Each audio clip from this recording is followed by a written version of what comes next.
నారాయణం నమస్కృత్య నరం చైవ నరోత్తమం దేవీం సరస్వతీం వ్యాసం తతో జయముదీరయేత్. హరి ఓం. పరమేశ్వర స్వరూపమైన సభకి నమస్కారం. భగవత్కథ. భగవత్కథ అన్నదానికి అర్థం భగవంతుణ్ణి నమ్ముకుని జీవితాన్ని నడుపుకున్నటువంటి మహాభాగవతుల యొక్క చరిత్ర. ఎందుకంటే మహాభాగవతుల యొక్క చరిత్రతో కలిసే కదా భగవంతుని యొక్క అనుగ్రహ ఆవిష్కరణం అన్నది అంతర్భాగంగా ఉంటుంది. అందుకని భగవత్ సంబంధమైనటువంటి కథ కనుక భాగవతము. భాగవతము తెలిసి విన్నా తెలియక విన్నా, కేవలము కథాస్వరూపంగా భాగవతం వినపడినా కూడా జీవితానికి ఒక గొప్ప అదృష్టమే. ఎప్పటికో వింటాడు భాగవతాన్ని. లేదు భాగవతంలో అంతర్లీనమైనటువంటి విషయం అర్థమైందా ఈ జీవితాన్ని ఇక్కడే ఎలా ఒబ్బిడి చేసుకోవాలో కూడా అర్థమైపోతుంది.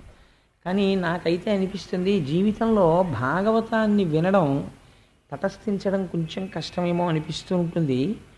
ఒకవేళ అలా వినడం జరిగితే అది మాత్రం జీవితంలో ఎక్కడో అక్కడ దాని తాలూకా ప్రభావం ఉండి తీరుతుందండి. అది కేవలం అలా వదిలిపెట్టేయడం కుదరదు.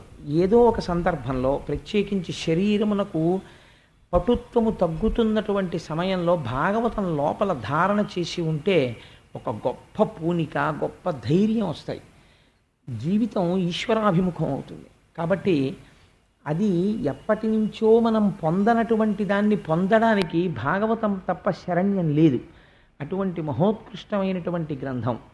ఇవాళ భాగవతాంతర్గతంగా కొంతమంది చరిత్ర ఆవిష్కరిస్తారు వ్యాస భగవానుడు. వాళ్ళందరూ పరమభాగవతోత్తములు. కానీ ఒకరికి కొడుకు అలా వంశవృక్షం కింద వెడుతూ ఉంటుంది. కానీ ఒక గమ్మత్తు ఉంటుంది. సాధారణంగా ఐశ్వర్యానికి వారసత్వం ఉంటుందేమో ప్రపంచంలో. ఒక తండ్రికి ఐశ్వర్యం ఉంటే ఆ తండ్రికి పుట్టినటువంటి కొడుకు ఆ ఐశ్వర్యానికి వారసుడు కావచ్చు, అథవా తండ్రి పోలికలకి వారసత్వాన్ని పొందవచ్చు. ఇంకా కొంచెం అభినివేశం ఉన్నవాడైతే తండ్రి యొక్క నడువడిని పునికి పుచ్చుకోవచ్చు. కానీ తండ్రి యొక్క భక్తికి, తండ్రి యొక్క జ్ఞానానికి, తండ్రి యొక్క వైరాగ్యానికి కొడుకు యథాతథంగా వారసుడవుతాడు అని మీరు చెప్పలేరు. అలాగే ఒక తండ్రి తగినంత సమర్థత లేనివాడైన కారణం చేత ఆ తండ్రికి పుట్టినటువంటి కొడుకు ఇంకా క్షీణదశలో ఉంటాడు తప్ప అతను ఉత్కృష్టమైన స్థితిని పొందలేడని మీరు చెప్పలేరు. ఈ ఒక్క దాంట్లో వారసత్వము అన్న సిద్ధాంతం కుదరదు. మీరు కావాలంటే చూడండి, ఒక్కొక్క వంశంలో ఒక్కొక్క మహాపురుషుడు ఉదయిస్తాడు. ఆయన ఉదయించిన తరువాత ఆయన ఎంతకాలం ఉంటారో అంతకాలం ఆ ఇల్లు దేవాలయం కింద ఉంటుంది. ఎందుకంటే వారు నడిచినటువంటి స్థితి వలన కేవలము వారి సంపర్కము చేత ఆ ఇంటికి ఒక పవిత్రత వస్తుంది. నేను కొన్ని ఇళ్ళు చూశాను. మహాభాగవతులైనటువంటి వారు ఉన్నటువంటి ఇళ్ళు ఇంటీరియర్ డెకరేషన్ చేతనో లేకపోతే ఏదో అందమైనటువంటి నిర్మాణము చేతనో వాటి యందు శాంతి సౌఖ్యములు ఉంటాయి అని మీరు అనుకుంటే పొరపాటు. అలాంటి వారు ఉన్న కారణమై ఉండి ఉండవచ్చు. బహుశः అదొక పెంకుటిల్లు అయి ఉండవచ్చు.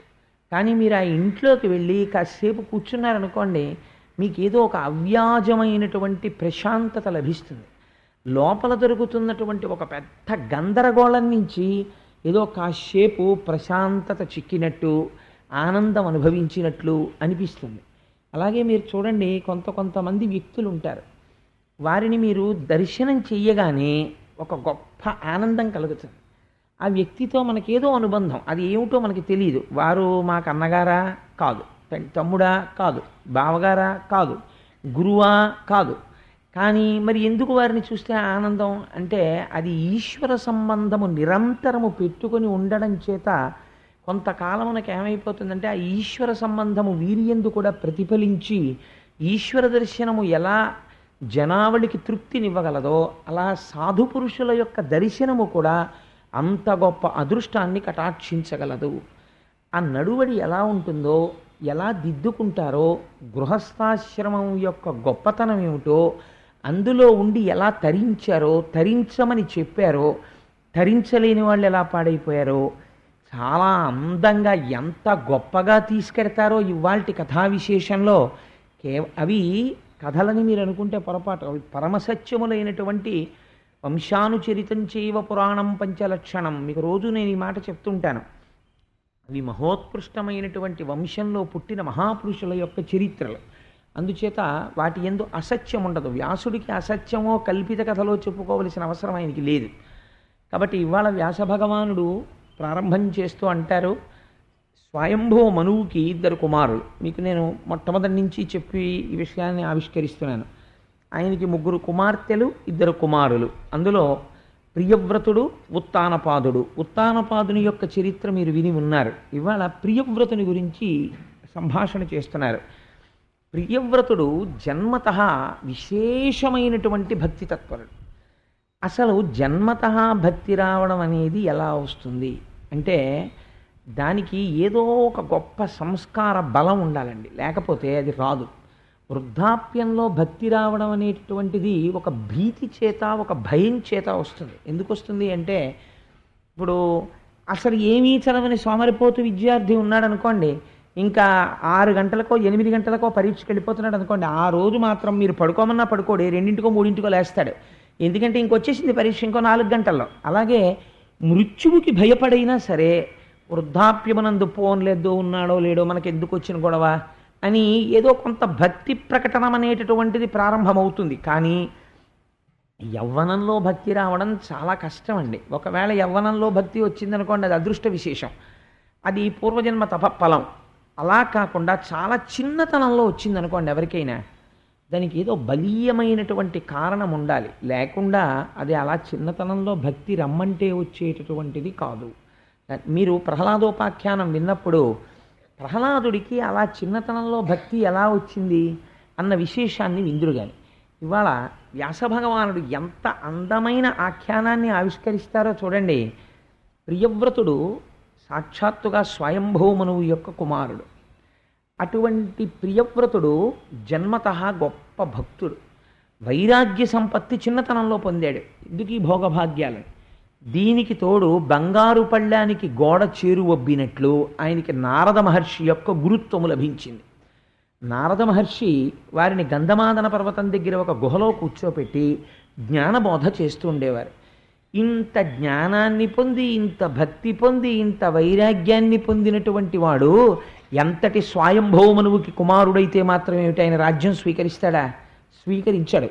అందుచేత ఒకనాడు తండ్రి గారు వెళ్ళి కుమారుణ్ణి అడిగాడు, నాయన నీకు పట్టాభిషేకం చేద్దాం అనుకుంటున్నాను, నీకు నీ తోడ పుట్టినటువంటి వాడికి ఇద్దరికీ సమానంగా రాజ్యం ఇద్దాం అనుకుంటున్నాను, నువ్వు వచ్చి రాజ్యమును పరిపాలన చెయ్యవలసినది. నేను ఇంక ఈ రాజభోగముల యందు విరక్తి చెంది ఉన్నాను. ఈ మాట చాలా కష్టం అండి, కథలో చెప్పినంత తేలికేం కాదు. నేను విరక్తి చెందాను, అందుకని నేను తపస్సుకి వెళ్ళిపోతున్నాను, అందుకని నువ్వు వచ్చి రాజ్యాన్ని స్వీకరించు అన్నాడు. అంటే ప్రియవ్రతుడు ఒక గమ్మత్తైన మాట అన్నాడు. ఈశ్వరుణ్ణి కదిపేవి ఏవి కదుపుతాయో తెలుసా అండి? చాలా గమ్మత్తైనటువంటి మాటలే కదుపుతాయి ఆయన్ని. ఒక ఆశ్చర్యకరమైనటువంటి మాట ఒకటి అన్నాడు ఆయన. ఆయన ఏమన్నాడంటే, నాకు ఈ ప్రకృతి యొక్క సంబంధము, దీని యొక్క బంధనము గురించి నాకు బాగా తెలుసు. ఈ శరీరముతో వచ్చినటువంటిది బంధనములను పెంచుకొని అవిద్యయందు, కామక్రోధములయందు, అరిషడ్వర్గములయందు కూరుకుపోవడానికి కాదు. పైగా నేను ఒకసారి రాజ్యం ఏలడం మొదలుపెట్టి అంతఃపురంలో జీవనం చేయడం ప్రారంభిస్తే నా అంత నేను తెలియకుండానే గోతిలో పడిపోతాను. అందుకని నాన్నగారు నాకు రాజ్యం అక్కర్లేదు, నేను ఇలాగే ఉండి ఈశ్వరుణ్ణి చేరుకుంటాను, భగవంతుడి గురించి తపిస్తానన్నాడు. ఈ మాట వినగానే కదిలిపోయిన వాడు ఎవరో తెలుసా అండి? చతుర్ముఖ బ్రహ్మగారు కదిలేరు. ఇది ఆశ్చర్యం. కదిలి ఆయన గబగబా వచ్చాట. హంసవాహనుడగుచు ఇంద్రాదులెల్లగదిసి సేవింప బ్రహ్మలోకమున నుండి సన్మునీంద్రులు తన్ను ప్రశంస చేయ అల్లనల్లనయుడు వీధి నరుగుదించే. హంసవాహనం ఎక్కి పక్కన ఇంద్రాది దేవతలు కొలుస్తుండగా, సన్మునులైన వాళ్ళందరూ స్తోత్రం చేస్తుండగా ఆ బ్రహ్మగారు భూమి మీదకి దిగొచ్చాడు.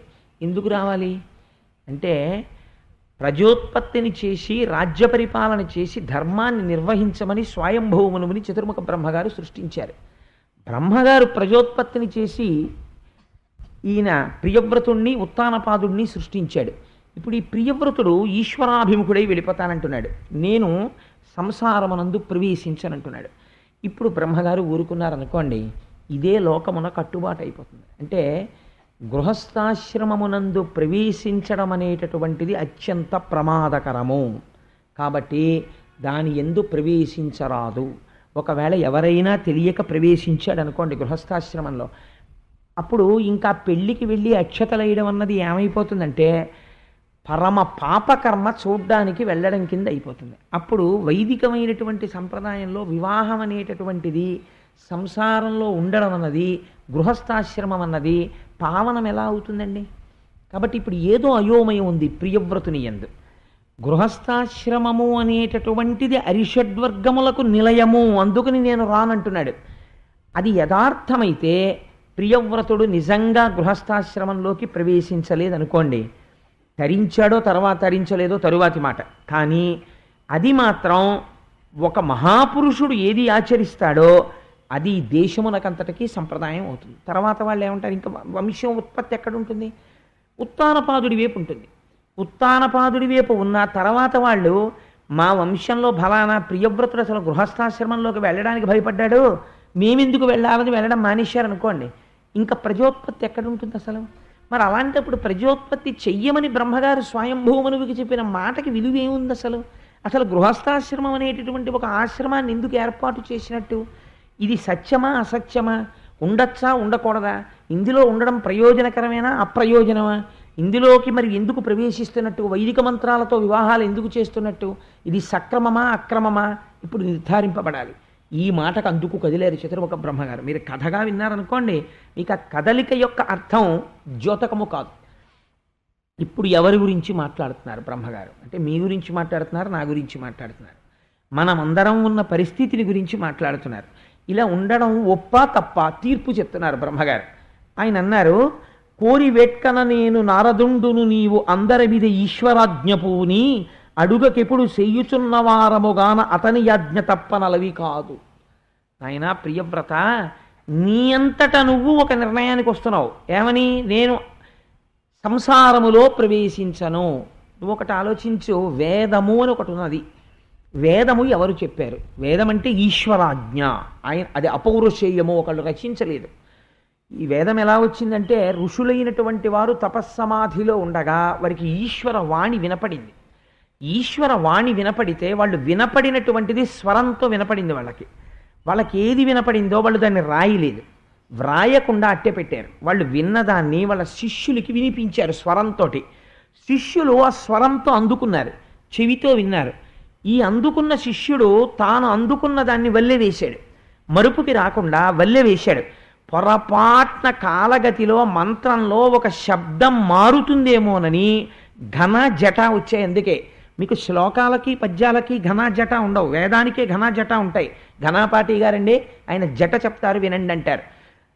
జట చెప్తారంటే ఏం చేస్తారు? నమ సోమాయిచ రుద్రాయిచ. మన సుబ్రహ్మణ్య శర్మ గారు లేరేమో సభలో, ఉన్నారేంటి? అదిగో మహానుభావుడు ఇక్కడే ఉన్నారు. మీరు ఎలాగో సభలో మహానుభావుడు ఉన్నారు కదా, మీరు ఒక్కసారి వేదిక మీదకి రండి, ఓ జటలో ఒక్క ముక్క అనండి, ఆ వేదం కూడా వినపడుతుంది, అందరూ సంతోషిస్తారు. మీరు కూడా వేదిక మీద కూర్చుంటే నాకు ఆనందంగా ఉంటుంది. ఒక్క మాట అనండి, రండి పైకి రండి. ఒక వేద పురుషుణ్ణి చతుర్ముఖ బ్రహ్మగారు వచ్చినట్టమ్మా ఇవాళ, కాదా?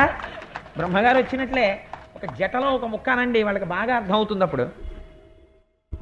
ఓం నమః సోమాయ సోమాయ నమో నమః సోమాయ చ సోమాయ నమో నమః సోమాయ చ సోమాయ చ సోమాయ సోమాయ చ రుద్రాయ రుద్రాయ చ సోమాయ సోమాయ చ రుద్రాయ చ రుద్రాయ రుద్రాయ చ రుద్రాయ చ రుద్రాయ చ రుద్రాయ చ రుద్రాయ చ రుద్రాయ రుద్రాయ చ నమో నమశ్చ రుద్రాయ రుద్రాయ చ నమః. చాలా సంతోషం అండి. బ్రహ్మగారంటే వేదం చూసారా? అనుకోకుండా చతుర్ముఖ బ్రహ్మగారు రావడం అంటే ఇదే. మహానుభావ మీకు నమస్కారం, చాలా సంతోషం అండి. అది ఆ జట అంటే విన్నారమ్మా, అందులో అష్టమానువాకంలో రుద్రాధ్యాయంలో నమ సోమాయ చ రుద్రాయ చ నమస్తామ్రాయ చ అరుణాయ చ నమ శంగాయ చ పశుపతయే చ నమ ఉగ్రాయ చ భీమాయ చ నమో అగ్రే వధాయ చ దూరే వధాయ చ నమో హంత్రే చ హనీయసే చ నమో వృక్షేభ్యో హరికేశేభ్యో నమస్తారాయ నమ శంభవే చ మయోభవే చ నమ శంకరాయ చ మయస్కరాయ చ నమ శివాయ చ శివతరాయ చ అని ఒక మంత్రం. దాన్ని భ్రంశము కాకూడదు. రేపొద్దున్న ఎవరైనా అచ్చు తప్పనో లేకపోతే దానికి ప్రక్షిప్తమైపోవడమో ఇంకోటి దాన్ని కలిపేయడమో చేసి సోమాయచ దగ్గర ఇంకో మాట పెట్టడానికి వీల్లేదు. అందుకని జట చేస్తారు, అటు ఇటు వేసి అల్లుతారు. అప్పుడు ఆ పదం అదేనా అంటే ఇంక అనుమానం రాదు. అలా చెప్పాలంటే గురువుల దగ్గర కూర్చుని స్వరంతో నేర్చుకుంటారు. అందుకే శృతి వినపడుతుంది. మహానుభావుడు కృష్ణావధానుల గారి దగ్గర కొన్ని సంవత్సరాలు శిష్యరికం చేశారు సుబ్రహ్మణ్య శర్మ గారు. అందుకని అది వినబడినది శృతి. అందుకే శృతి రూపిణి అంటే ఎవరు? వేదముయే శృతి రూపిణి. శృతి రూపిణియే గాయత్రి, గాయత్రియే లలిత. సాక్షాత్ శబ్దస్వరూపిణి అయి ఏ తల్లి ఉన్నదో ఆ తల్లి పేరే శృతి రూపిణి అని లలితా సహస్రంలో అమ్మవారికి ఒక నామం. అది చాలా గొప్ప నామం అండి. ఆడపిల్లలకు పెట్టుకోవడానికి సాధారణంగా మనకు ఒక దిక్కుమాలిన అలవాటు ఒకటి ఉంటుంది. మంచి పేరు పెట్టి అసలు తీసేసి పీతాంబరధరుడు అని ఒకళ్ళ ఇంట్లో ఒకరికి పేరు పెట్టారు. చాలా బాగుంది, కానివ్వండి పీతా అని పిలవడం మొదలెట్టారు. ఎందుకంటే పీతాంబరధరుడు పేరు, కానీ వాళ్ళు అలా పిలవరు, సగానికి కత్తిరించేస్తారు. అలాగ ఎంత ప్రమాదం చూడండి. పీతాంబరధరుడు ఎక్కడ, పీత ఎక్కడ? శృతి రూపిణి అని పేరు పెట్టి ఆ శృతి రూపిణి అని పూర్తిగా పిలవకపోయినా కనీసం శృతి అని పిలిచారనుకోండి, వేదమాతని గౌరవించినట్టు అవుతుంది. శృతి అంటే వేదం. అందుకని అదొక గొప్ప పేరు లలితా సహస్రనామ స్తోత్రంలో ఆడపిల్లలకి. సరే, అందుచేత అటువంటి వేదము ఈశ్వరవాణి. బ్రహ్మగారు అంటున్నారు, ఏమయ్యా ప్రియవ్రత, నీ అంత నువ్వు ఒక నిర్ణయానికి వస్తున్నావు, గృహస్థాశ్రమము ప్రమాదకరము, నేను వెళ్ళనంటున్నావు. నీకు నాకు సమస్త లోకపాలులకు బ్రాహ్మణులకు అందరికీ ఎవరి వాక్కు శిరోధార్యమో ఒక ప్రమాణం ఏమైనా ఉన్నదా? ఇది ఏ ప్రమాణమో అని చెప్పడానికి మనకి ఏదైనా వాక్కు ఉన్నదా? ఉన్నది. ఏది ఉన్నది? అదే ఆయన చెప్తున్నారు. ఈశ్వరాజ్ఞ పూని అడుగకెప్పుడు చేయుచున్న వారముగాన అతని యాజ్ఞ తప్పనలవి కాదు. మనం ఏది అనుభవించినా, ఏది చేసినా, ఏది ప్రమాణమై ఉంటుంది? వేదమే ప్రమాణము. వేదము ప్రమాణము కాదని మీరు సొంత నిర్ణయం తీసుకుని ప్రవర్తించారనుకోండి, నాస్తికుడు అని పిలుస్తారు. ఈశ్వరుడు లేడన్న వాడిని నాస్తికుడు అనరు, వేదము ప్రమాణము కాదన్నవాడిని నాస్తికుడు అంటారు. అందుకే వేదము కనపడినా, వేద పండితుడు కనపడినా వెంటనే నమస్కరించవలసినదే. అది బ్రహ్మగారి యొక్క ముఖస్వరూపము. సాక్షాత్తుగా ఈశ్వరుడు యొక్క ముఖమునందుంటాడు వేదం చెప్పిన పండితుడు. అందుకే బ్రాహ్మణోస్య ముఖమాసీత్ బాహూరాజన్యకృత. బ్రహ్మగారి యొక్క స్వరూపమే. చూడండి, ఈశ్వరానుగ్రహం అంటే చతుర్ముఖ బ్రహ్మగారు వచ్చారనేటప్పటికీ ఎందుకుంటారు అని కూడా ఆలోచన లేకుండా గబుక్కుని నేను సుబ్రహ్మణ్య శర్మ గారు ఉంటే బాగుండు సభలో అన్నాను. వారు వచ్చారు వేదిక మీద, కంటే బ్రహ్మగారు వచ్చినట్టే సభలో. నేను వారి నోటంటే ఆ మాట వినపడింది ఇవాళ. ఇదే భాగవతం సార్థకత పొందడం అంటే. అందుచేత ఆయన అన్నారు, ఆ ఈశ్వర వాక్కు ఏది ఉన్నదో అది మనకి ప్రమాణము. ఆ ఈశ్వర వాక్కు మనకేమని చెప్తోంది? మానవుడు తరించడానికి అవరోధము ఒకటి ఉన్నది. అవరోధమును నువ్వు వైరాగ్య సంపత్తి చేత, భక్తి చేత మార్చుకొనగలిగితే నీకది బలము అయి ఉన్నది. కన్ను ఉన్నది, మీరు జాగ్రత్తగా గమనించండి. నాశనం అయిపోవడానికి కన్ను ఒక్కటి చాలు. అజామీలుడు దేనివల్ల పాడైపోయాడండి? ఒక్క కంటితో ఒక్క దృశ్యమును చూసి జీవితం పాడైపోయింది. ఒక్క మాట నోటితో పలికి ఊర్ధ్వలోకాలకు వెళ్ళిపోయాడు. ఇప్పుడు ఏమైంది? ఒక ఇంద్రియం నశింపచేస్తోంది, ఒక ఇంద్రియం రక్షించేస్తోంది. ఇంద్రియం రక్షిస్తుందా, ఇంద్రియం నశింపచేస్తుందా? ఇంద్రియానికి సంబంధం లేదు. ఇంద్రియాన్ని మీరెలా వాడుకుంటున్నారు అన్నదే ప్రమాణం, అంతే. ఈశ్వరుడు మీకు సాధన సంపత్తులు ఇచ్చాడు. ఒక పిల్లవాడిని తండ్రి నమ్మాడు. నమ్మి, నాన్న బాగా చదువుకో అని ఒక 5,000 రూపాయలు ఇచ్చి చదువుకోవడానికి పంపించాడు. ఆ పిల్లవాడు 5,000 రూపాయలు పెట్టి, నాన్నగారు 3,000 రూపాయలు పెట్టి నేను మంచి మంచి పుస్తకాలు కొనుక్కుని చదువుకుంటున్నాను నాన్నగారు, ఇంకొక 2,000 పంపండి అన్నాడు. తండ్రి సంతోషపడిపోయి ఇంకో 2,000 పంపుతాడు. ఆ 3,000 రూపాయలు వాడు దురభ్యాసాలకి ఖర్చు పెట్టాడు అనుకోండి. ఇక్కడున్న తండ్రి తప్ప డబ్బు పంపడం ఆయన తప్పు కాదు. ఈశ్వరుడు ఇంద్రియాలు ఇవ్వడం తప్పు కాదు. ఈశ్వరుడు ఇంద్రియాలు ఇచ్చినది దేనికి మీరు బాగా గుర్తుపెట్టుకోవలసిన విషయము. ఇంద్రియాలని ఎందుకు ఇచ్చాడో తెలుసా? మీరు బాగా గమనిస్తే ఇంద్రియాలని ఇవ్వడానికి ప్రధానమైన కారణము వర్షాకాలంలో వేసవి కాలంలో ఎండవేడిమికి వర్షాకాలపు నీటి ధారకి తట్టుకోలేమని మీరు ఇల్లు ఎలా కట్టుకున్నారో ఈశ్వరుడు మీకు ఇంద్రియాన్ని అందుకు ఇచ్చాడు. బయట భోగోపకరణములు ఉంటాయి, ఇక్కడ భోగం అనుభవించాలన్న తృష్ణ ఉంటుంది. ఇంద్రియం దానికి మీరు ఉపయోగించకుండా పట్టుకుని అట్టే పెట్టారనుకోండి, బలవంతంగా అట్టే పెట్టారనుకోండి, అది ఎప్పుడో అప్పుడు ఆ సుఖాన్ని కోరుతూనే ఉంటుంది. అసలు పుట్టిన దగ్గర నుంచి ఎప్పుడూ వాడికి అసలు గోంగూర పప్పు అంటే ఏమిటో తెలియదు అనుకోండి.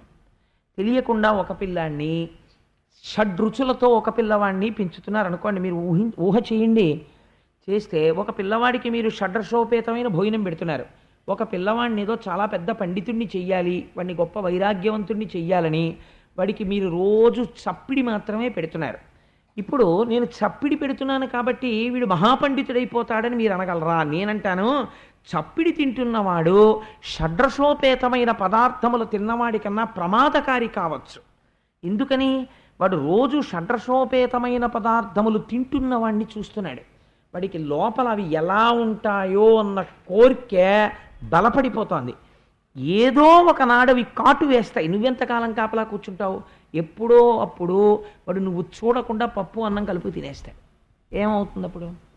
కాబట్టి ఈశ్వరుడు చతుర్ముఖ బ్రహ్మగారు అన్నారు, రాజు పెద్ద కోట కట్టుకుంటాడు. అంత కోట ఎందుకండి రాజుగారికి? ఒక గచ్చాలదా? చాలదు, కోట ఉండాలి. ఎందుకని? శత్రువు ఒక్కడు రాడు, కొన్ని వేల మంది వస్తారు. ఇన్ని వేల మంది సైనికుల్ని ఎదురొడ్డి పోరాడడానికి వీలైనంత పెద్ద రక్షణ స్థావరము రాజుకు ఉండాలి. దుర్గములో కూర్చుని యుద్ధం చేస్తాడు. అలా భోగోపకరణములనన్నిటినీ అనుభవించడానికి నీకు ఈశ్వరుడు 5 జ్ఞానేంద్రియములు 5 కర్మేంద్రియములు ఇచ్చాడు. కానీ ఒక్క మాట చెప్పాడు, అదే వేదము. ఏం చెప్పాడు? నువ్వు అనుభవించు, నేనేమన్నా. నువ్వు మధురమైన పదార్థము నీకు తినాలనుంది, నువ్వు తిను, హాయిగా తిను. నీకు నేనిచ్చాను అర్థం, ఇందులో శక్తి నేను ఇచ్చాను. నువ్వు కష్టపడ్డావు, నీ దగ్గర 100 రూపాయలు ఉన్నాయి, నీకు చక్కెర పొంగల్ తినాలనుంది, తిను. నీకు పిల్లల్ని కనాలనుంది, కను, తప్పులేదు. ఒక స్త్రీ యందు క్షేత్రముగా స్వీకరించి నీ బీజమును నిక్షేపించు, దోషము లేదు. కానీ ఏది చేసినా ఒక్కటి గుర్తుపెట్టుకో. అందుకే మన వాళ్ళు పూజ చేస్తే ఏదైనా మానచ్చు. అష్టోత్తరం చెప్పే చోట సహస్రం చెప్పచ్చు, సహస్రం చెప్పే చోట అష్టోత్తరం చెప్పచ్చు. అసలు పూజ మారిపోయేది ఎక్కడో తెలుసా అండి? అసలు ఆవాహన దగ్గర ఆచమనం, అర్ఘ్యం, పాద్యం, స్నానం, యజ్ఞోపవీతం ఈ మంత్రాల దగ్గర ఎప్పుడూ పూజ మారదు. ఎక్కడ మారుతుందో తెలుసా అండి? పుష్పార్చనకి సంబంధించినటువంటి మంత్రం వస్తుంది శ్రీ సూక్తంలో కానీ పురుష సూక్తంలో కానీ. ఇక్కడ పూజని మీరు ఎక్స్పాండ్ చేయొచ్చు. మీకు టైం లేకపోతే మీరు ఆ పూజని తగ్గించేయచ్చు. ఎలా తగ్గించవచ్చు? నేను ఒక రోజున చాలా ముఖ్యమైన పని మీద వెళ్ళిపోవాలి, నాకు టైం లేదు. నేను ఆ రోజున ఏం చేస్తానంటే, శ్రీరామ రామ రామే తిరమే రామే మనోరమే సహస్రనామ తత్తుల్యం రామనామ వరాననే అని ఒక్క పువ్వు స్వామి పాదాల మీద పెట్టి అంతే నైవేద్యం పెట్టేస్తాను. ఏమైంది? అంతే, నేను సహస్రార్చన చేసినట్టే. యథార్థముగా నాకు సమయం లేకపోతే ఆ రోజున అనుకోకుండా ఏదైనా ఉపద్రవం వచ్చింది, వెళ్ళిపోవాలి తొందరగా, అప్పుడు నేను అదొక్కటి చెప్పి వెళ్ళిపోవచ్చు. నాకు టైం ఉన్నది. కానీ సహస్రం చెప్పేంత టైం కాదు. అష్టోత్తరం చెప్పచ్చు. కాదు, ఇవాళ ఆదివారం టైం ఉంది, సహస్రం చెప్పచ్చు. సహస్రం చెప్పి ఇంకా టైం ఉంది, లక్ష్మీ సహస్రం చెప్పచ్చు. కాదు, నీకు ఇంకా టైం ఉంది, శివకేశవ అభేదంగా శివ సహస్రం చెప్పచ్చు. పూజని మీరు ఎంతైనా ఎక్స్పాండ్ చేయొచ్చు. కానీ మీరు అర్ఘ్యం దగ్గర ఎక్స్పాండ్ చేయండి పూజని, యూ కాంట్ డూ ఇట్. మీరు చేయలేరు దాన్ని. మానసికంగానైనా మీరు ఎంతసేపు చేస్తారండి అర్ఘ్యాన్ని? చేతులు పడితే కాస్త నీళ్లు పోస్తారు, అంతేగాని అర్ఘ్యం దగ్గర ఆరాఘ్య అంటూ కూర్చుంటారేంటి? మీరు కూర్చోలేరు. పూజని అర్చన దగ్గర మాత్రమే మీరు పెంచగలరు, ఇతరమైన చోట్ల మీరు పూజని పెంచలేరు. అలా పెంచకూడదు కూడా, దోషయుక్తం అది. అలా మీరు ఏది చేసినా ఒకటి మాత్రం మార్చడానికి వీల్లేదు పూజలో. ఏది మార్చకూడదు అంటే ధర్మ అర్థ కామ మోక్ష చతుర్విధ పురుషార్థ ఫల సిద్ధ్యర్థం అని చెప్పి పూజ చేస్తారు. గృహస్థాశ్రమంలో ఉన్నవాడు నేను నాశనం అయిపోవడానికి, నా శరీరం తొందరగా పడిపోవడానికి అని పూజ చేయకూడదు. నిన్ను నమ్మి వెనకాల కొంతమంది ఉన్నారు నువ్వు తాళి కట్టిన పాపానికి. అందుకని ధర్మార్థ కామ మోక్ష చతుర్విధ పురుషార్థ ఫల సిద్ధ్యర్థం, ఈ పురుషార్థములను అడగాలి. అర్థము ధర్మముతో కలపాలి, కామము ధర్మంతో కలపాలి.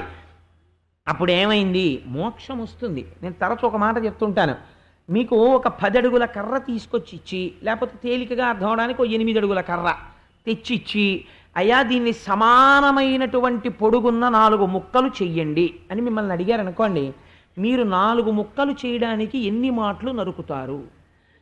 8 అడుగుల కర్రని 4 సమానమైన పొడుగున్న ముక్కలు చేయాలంటే ఒక్కొక్క అడుగు ఒక్కొక్క ముక్క ఎన్ని అడుగులు ఉండాలండి? 2 అడుగులు ఉండాలి. అది చాలా సామాన్యమైన విషయం. దానికి ఏం పెద్ద మ్యాథమెటికల్ ఎబిలిటీస్ ఏం అక్కర్లేదు. ఒక్కొక్క ముక్క 2 అడుగులు ఉంటే 4 2 8. కానీ ఎన్ని మాటలు నరుకుతారు? కర్ర పెట్టి 2 అడుగులు చూసి ఓసారి నరుకుతారు, ఓ ముక్క వచ్చేసింది. మళ్ళీ 2వ మాట నరుగుతారు, 2వ ముక్క వచ్చేసింది. 3వ మాట నరుగుతారు, 4 అడుగుల ముక్కలో ఇటో ముక్క వచ్చేసాయి. ధర్మబద్ధమైన అర్థము ధర్మబద్ధమైన కామము మోక్షమునకే దారి తీసేస్తాయి. కాబట్టి ఇది ఈశ్వర వాక్కు. నీవు అర్థకామములను అనుభవించకపోతే ఇంద్రియములు పగబడతాయి, పతనమైపోతావు. ఎప్పుడవుతావు తెలియదు. భావన మాత్రము చేత పతనమైపోవచ్చు. కాబట్టి ఏం చేస్తావు? దుర్గమునందు కూర్చుని నువ్వు యుద్ధం చెయ్యి. నీకు వచ్చినటువంటి బాధ ఏం లేదు. నీకు రాజ్యం ఎందుకు అక్కర్లేదు? ఈశ్వర దత్తమి రాజ్యము అనుకుని నువ్వు రాజ్య పరిపాలన చెయ్యి. ఈశ్వర దత్తము నాకు ఈ భోగము అనుకుని ధర్మబద్ధమైన భోగాన్ని అనుభవించు. ఈశ్వర దత్తము నాకు ఈ అనుభూతి అనుకుని నువ్వు ఆ అనుభూతిని అనుభవించు. ఏది చేసినా ముందు మాత్రం ఒకటి కలుపుకుంటుండు, ఇది ఈశ్వరానుగ్రహము ఈశ్వరానుగ్రహము ఈశ్వరానుగ్రహము అంటుండు. కొంతకాలం అయిన తర్వాత ఇంకొక మాట పరిశీలన చెయ్యి. యథార్థముగా ఇది సుఖమేనా అని ఒక ప్రశ్న వేస్తుండు. నిజంగా ఇది సుఖమైతే ఎప్పుడూ అది సుఖాన్నే ఇస్తూ ఉండాలి. కానీ సుఖము అనబడిన వస్తువు ఒక్కొక్కసారి దుఃఖమును ఇచ్చుచున్నది, దుఃఖ కారణమగుచున్నది. నేను తరచూ చెప్తుంటాను దానికి ఉదాహరణ. ఏదో మీకు ఇష్టమైనటువంటి పదార్థాన్ని కొంత నోట్లో వేసుకున్నారనుకోండి బాగుంటుంది, కొంచెం ఎక్కువ వేసుకున్నారనుకోండి దుఃఖం వస్తుంది, అబ్బో వద్దనిపిస్తుంది. కాబట్టి వస్తువు సుఖమా దుఃఖమా? సుఖము కాదు దుఃఖము కాదు, మీ మనస్సు యొక్క భావన. కాబట్టి మీరు అలా పరిశీలించగా జగత్తులో ఉన్నటువంటి వస్తువులతో కూడిన సంగము కేవలం దుఃఖహేతువే, వాని ఎందు సుఖము లేదు అని అర్థమైపోతుంటుంది. ఇలా అర్థం అవగా వైరాగ్యం వస్తుంది. ఇప్పుడు వైరాగ్యం వచ్చేసిన తర్వాత ఇంద్రియాలు తిరగబడవు. ఎందుకంటే వాటి అనుభవంతో తెలుసుకున్నాడు అది సుఖం కాదని. తిరగబడిన ఇంద్రియములు తనకి ఆస్తిగా మారిపోతాయి ఈశ్వరార్చన చేయడంలో. ఇప్పుడు సుఖం ఎక్కడుందో తెలుసుకున్నాడు. కళ్ళు ఈశ్వరుణ్ణి చూడడంలో అలసట పొందవు, చేతులు ఈశ్వరుడి అర్చన చెయ్యడంలో అలసట పొందవు, ముక్కు సువాసన చూడడంలో ఈశ్వర నిర్మాల్యాన్ని సువాసన చూడడంలో అలసట పొందదు. ఇంకా చూపించు అంటుంది. అప్పుడు ఏమైంది? భక్తి వైరాగ్యముల చేత జ్ఞానము కలుగుతుంది. ఏ వస్తువుని పొందాలి అన్నది తెలుస్తుంది. అదే సత్యం తెలుసుకోవడం. సత్యం అంటే మారనిది, ధర్మం అంటే మారునది. ఇంతే. మీరు జాగ్రత్తగా గుర్తుపెట్టుకుంటే చాలా తేలికండి. మారిపోతున్న దాన్ని పట్టుకుని మారని దాంట్లోకి వెళ్ళాలి. ధర్మం అంటే ఏమిటో తెలుసా అండి? ఎవర్ చేంజింగ్, ప్రతి క్షణం మారిపోయేదాన్ని ధర్మం అని పిలుస్తారు. ఎందుకు అలా పిలుస్తారో అని మీరు నన్ను అడగచ్చు. ఇప్పుడు నేను ఇక్కడ కూర్చున్నాను, మీ అందరికీ నేను ప్రసంగం చేసేటప్పుడు నేను ఒక పౌరాణిక ధర్మం పాటించాలి. నేను కిందకి దిగిపోతాను. దిగిపోయిన తర్వాత మా దొరగారు నా దగ్గరికి వస్తారు. అప్పుడు నేను వారితో మాట్లాడేటప్పుడు వారిని నేను ఒక తండ్రిగా గౌరవిస్తే వారి పట్ల పుత్రుడు ఎలా ప్రవర్తిస్తాడో అంత గౌరవంగా ప్రవర్తించాలి. ఆ తర్వాత నేను ఆ స్వామి మందిరానికి వెడతాను. వెడితే అక్కడ నేను ఒక భక్త ధర్మాన్ని పాటిస్తాను. అక్కడ నుంచి ఇంటికి వెళ్ళిన తర్వాత నా కూతురు కనపడుతుంది, పితృధర్మాన్ని పాటిస్తాను.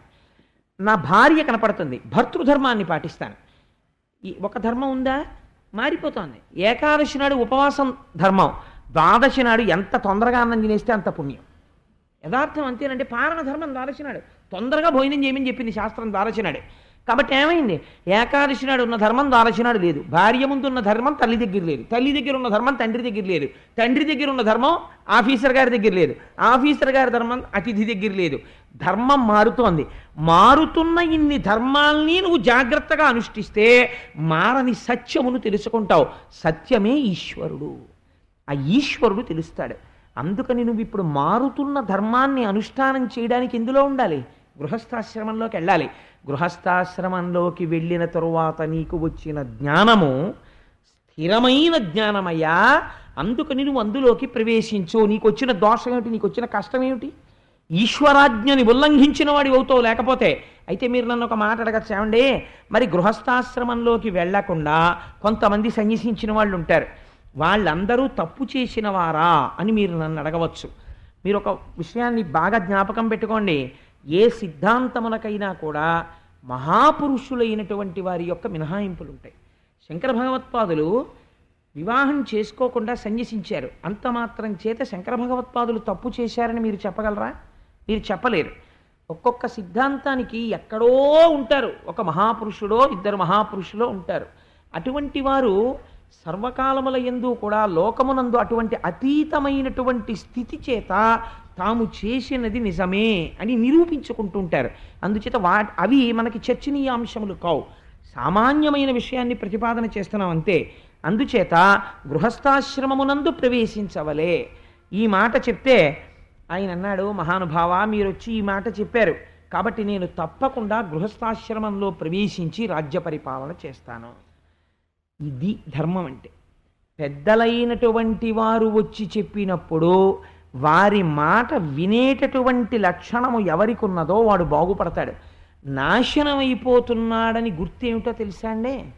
సాధారణంగా ఒక మాట వస్తుంటుంది నోటి వెంట, ఏమిటో తెలుసా?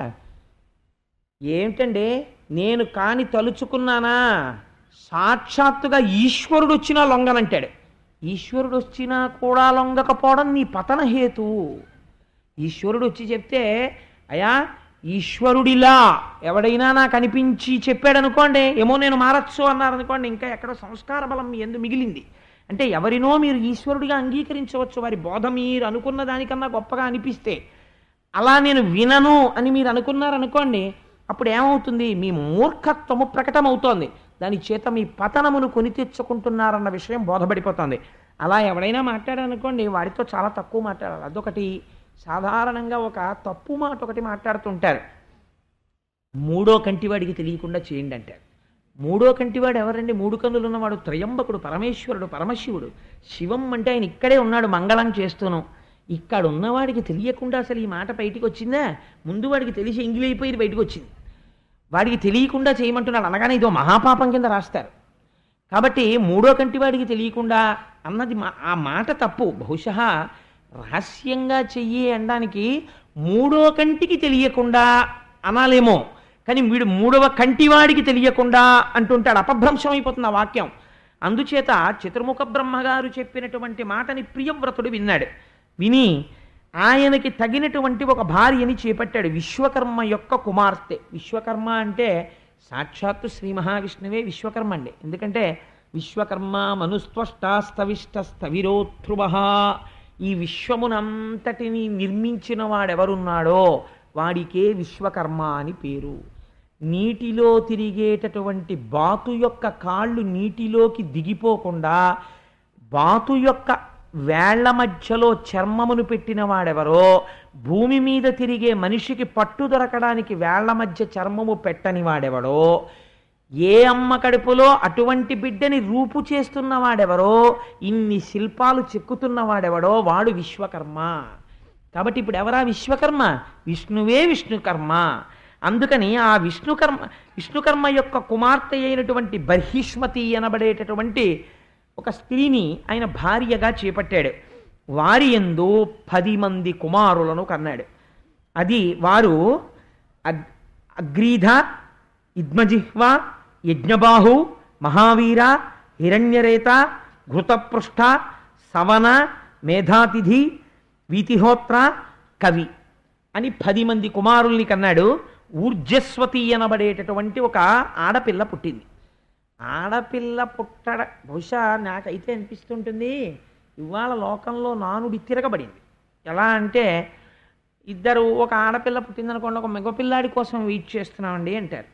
ఒక ఇద్దరు మగపిల్లలు పుట్టారనుకోండి, ఒక ఆడపిల్ల కోసం వెయిట్ చేస్తున్నామండి అన్నవాడు కనపట్టలేదు ఇప్పుడు. నిజంగా ముందు ఆడపిల్ల పుట్టిందనుకోండి, అది ఈశ్వర కృప అన్నమాట నా దృష్టిలో. ఎవరు ఈశ్వరుణ్ణి నమ్మాడో వాడికి ఈశ్వరానుగ్రహం కలగాలంటే అమ్మవారి స్వరూపంగా ఆడపిల్ల పుడుతుంది. ఆడపిల్ల ఉన్న ఇంటికి ఉన్న సంస్కారము ఆడపిల్ల లేని ఇంటి యందు ఉండదు. ఎందుకో తెలుసా అండి? అసలు ఆడపిల్ల అంటే she is the tender hearted.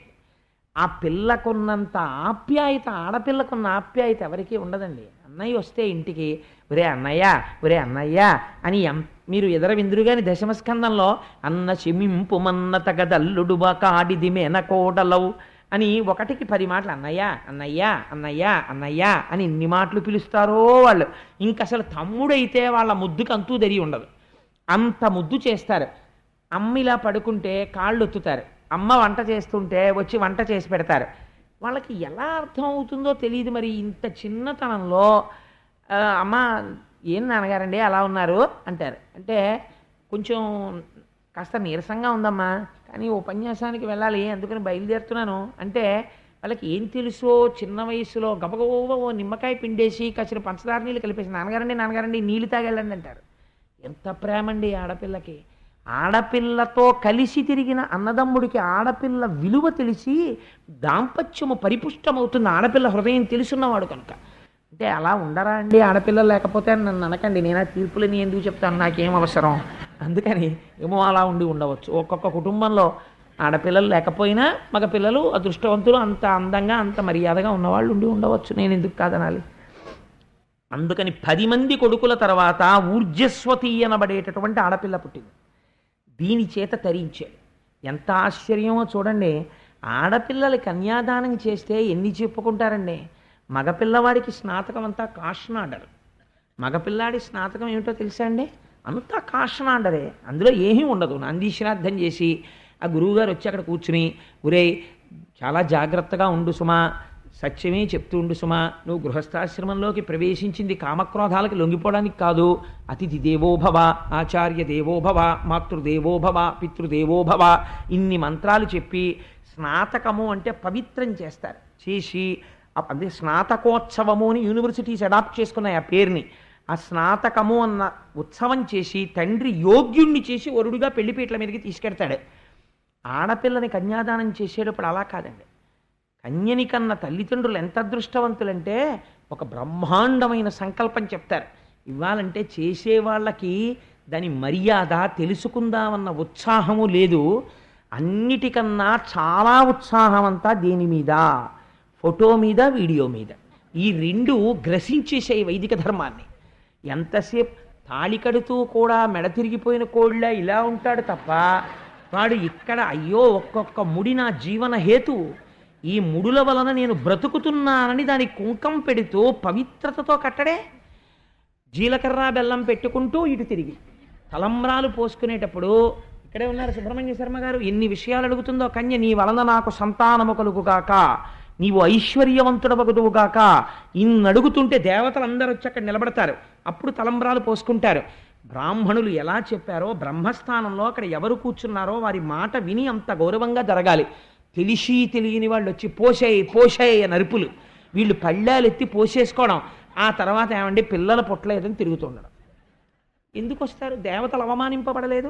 మంత్రప్రోక్తము బ్రహ్మగారు మంత్రం చదువుతున్నాడు, అనుసంధానముగా క్రతువు లేదు, నీకు మర్యాద లేదు, ఎందుకు దేవతలు నిన్ను అనుగ్రహించాలి? ఉన్నది ఊడిపోతుంది. అందుకని ఏమవుతోంది?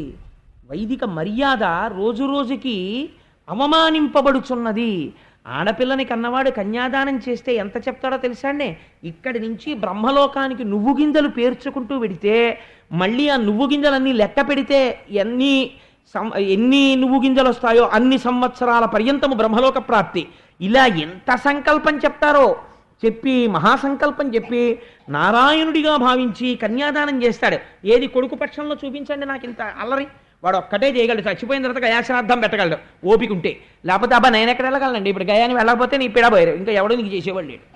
వీడు ₹1,00,00,000 కొడుక్కిస్తాడు, వాడేమో పిఠాపురం నుంచి ఓ నల్లావుని తీసుకొచ్చి దానం చేస్తే ₹5,000 అయిపోతాయని ₹1 ఇచ్చి గోదానం చేసేస్తాడు.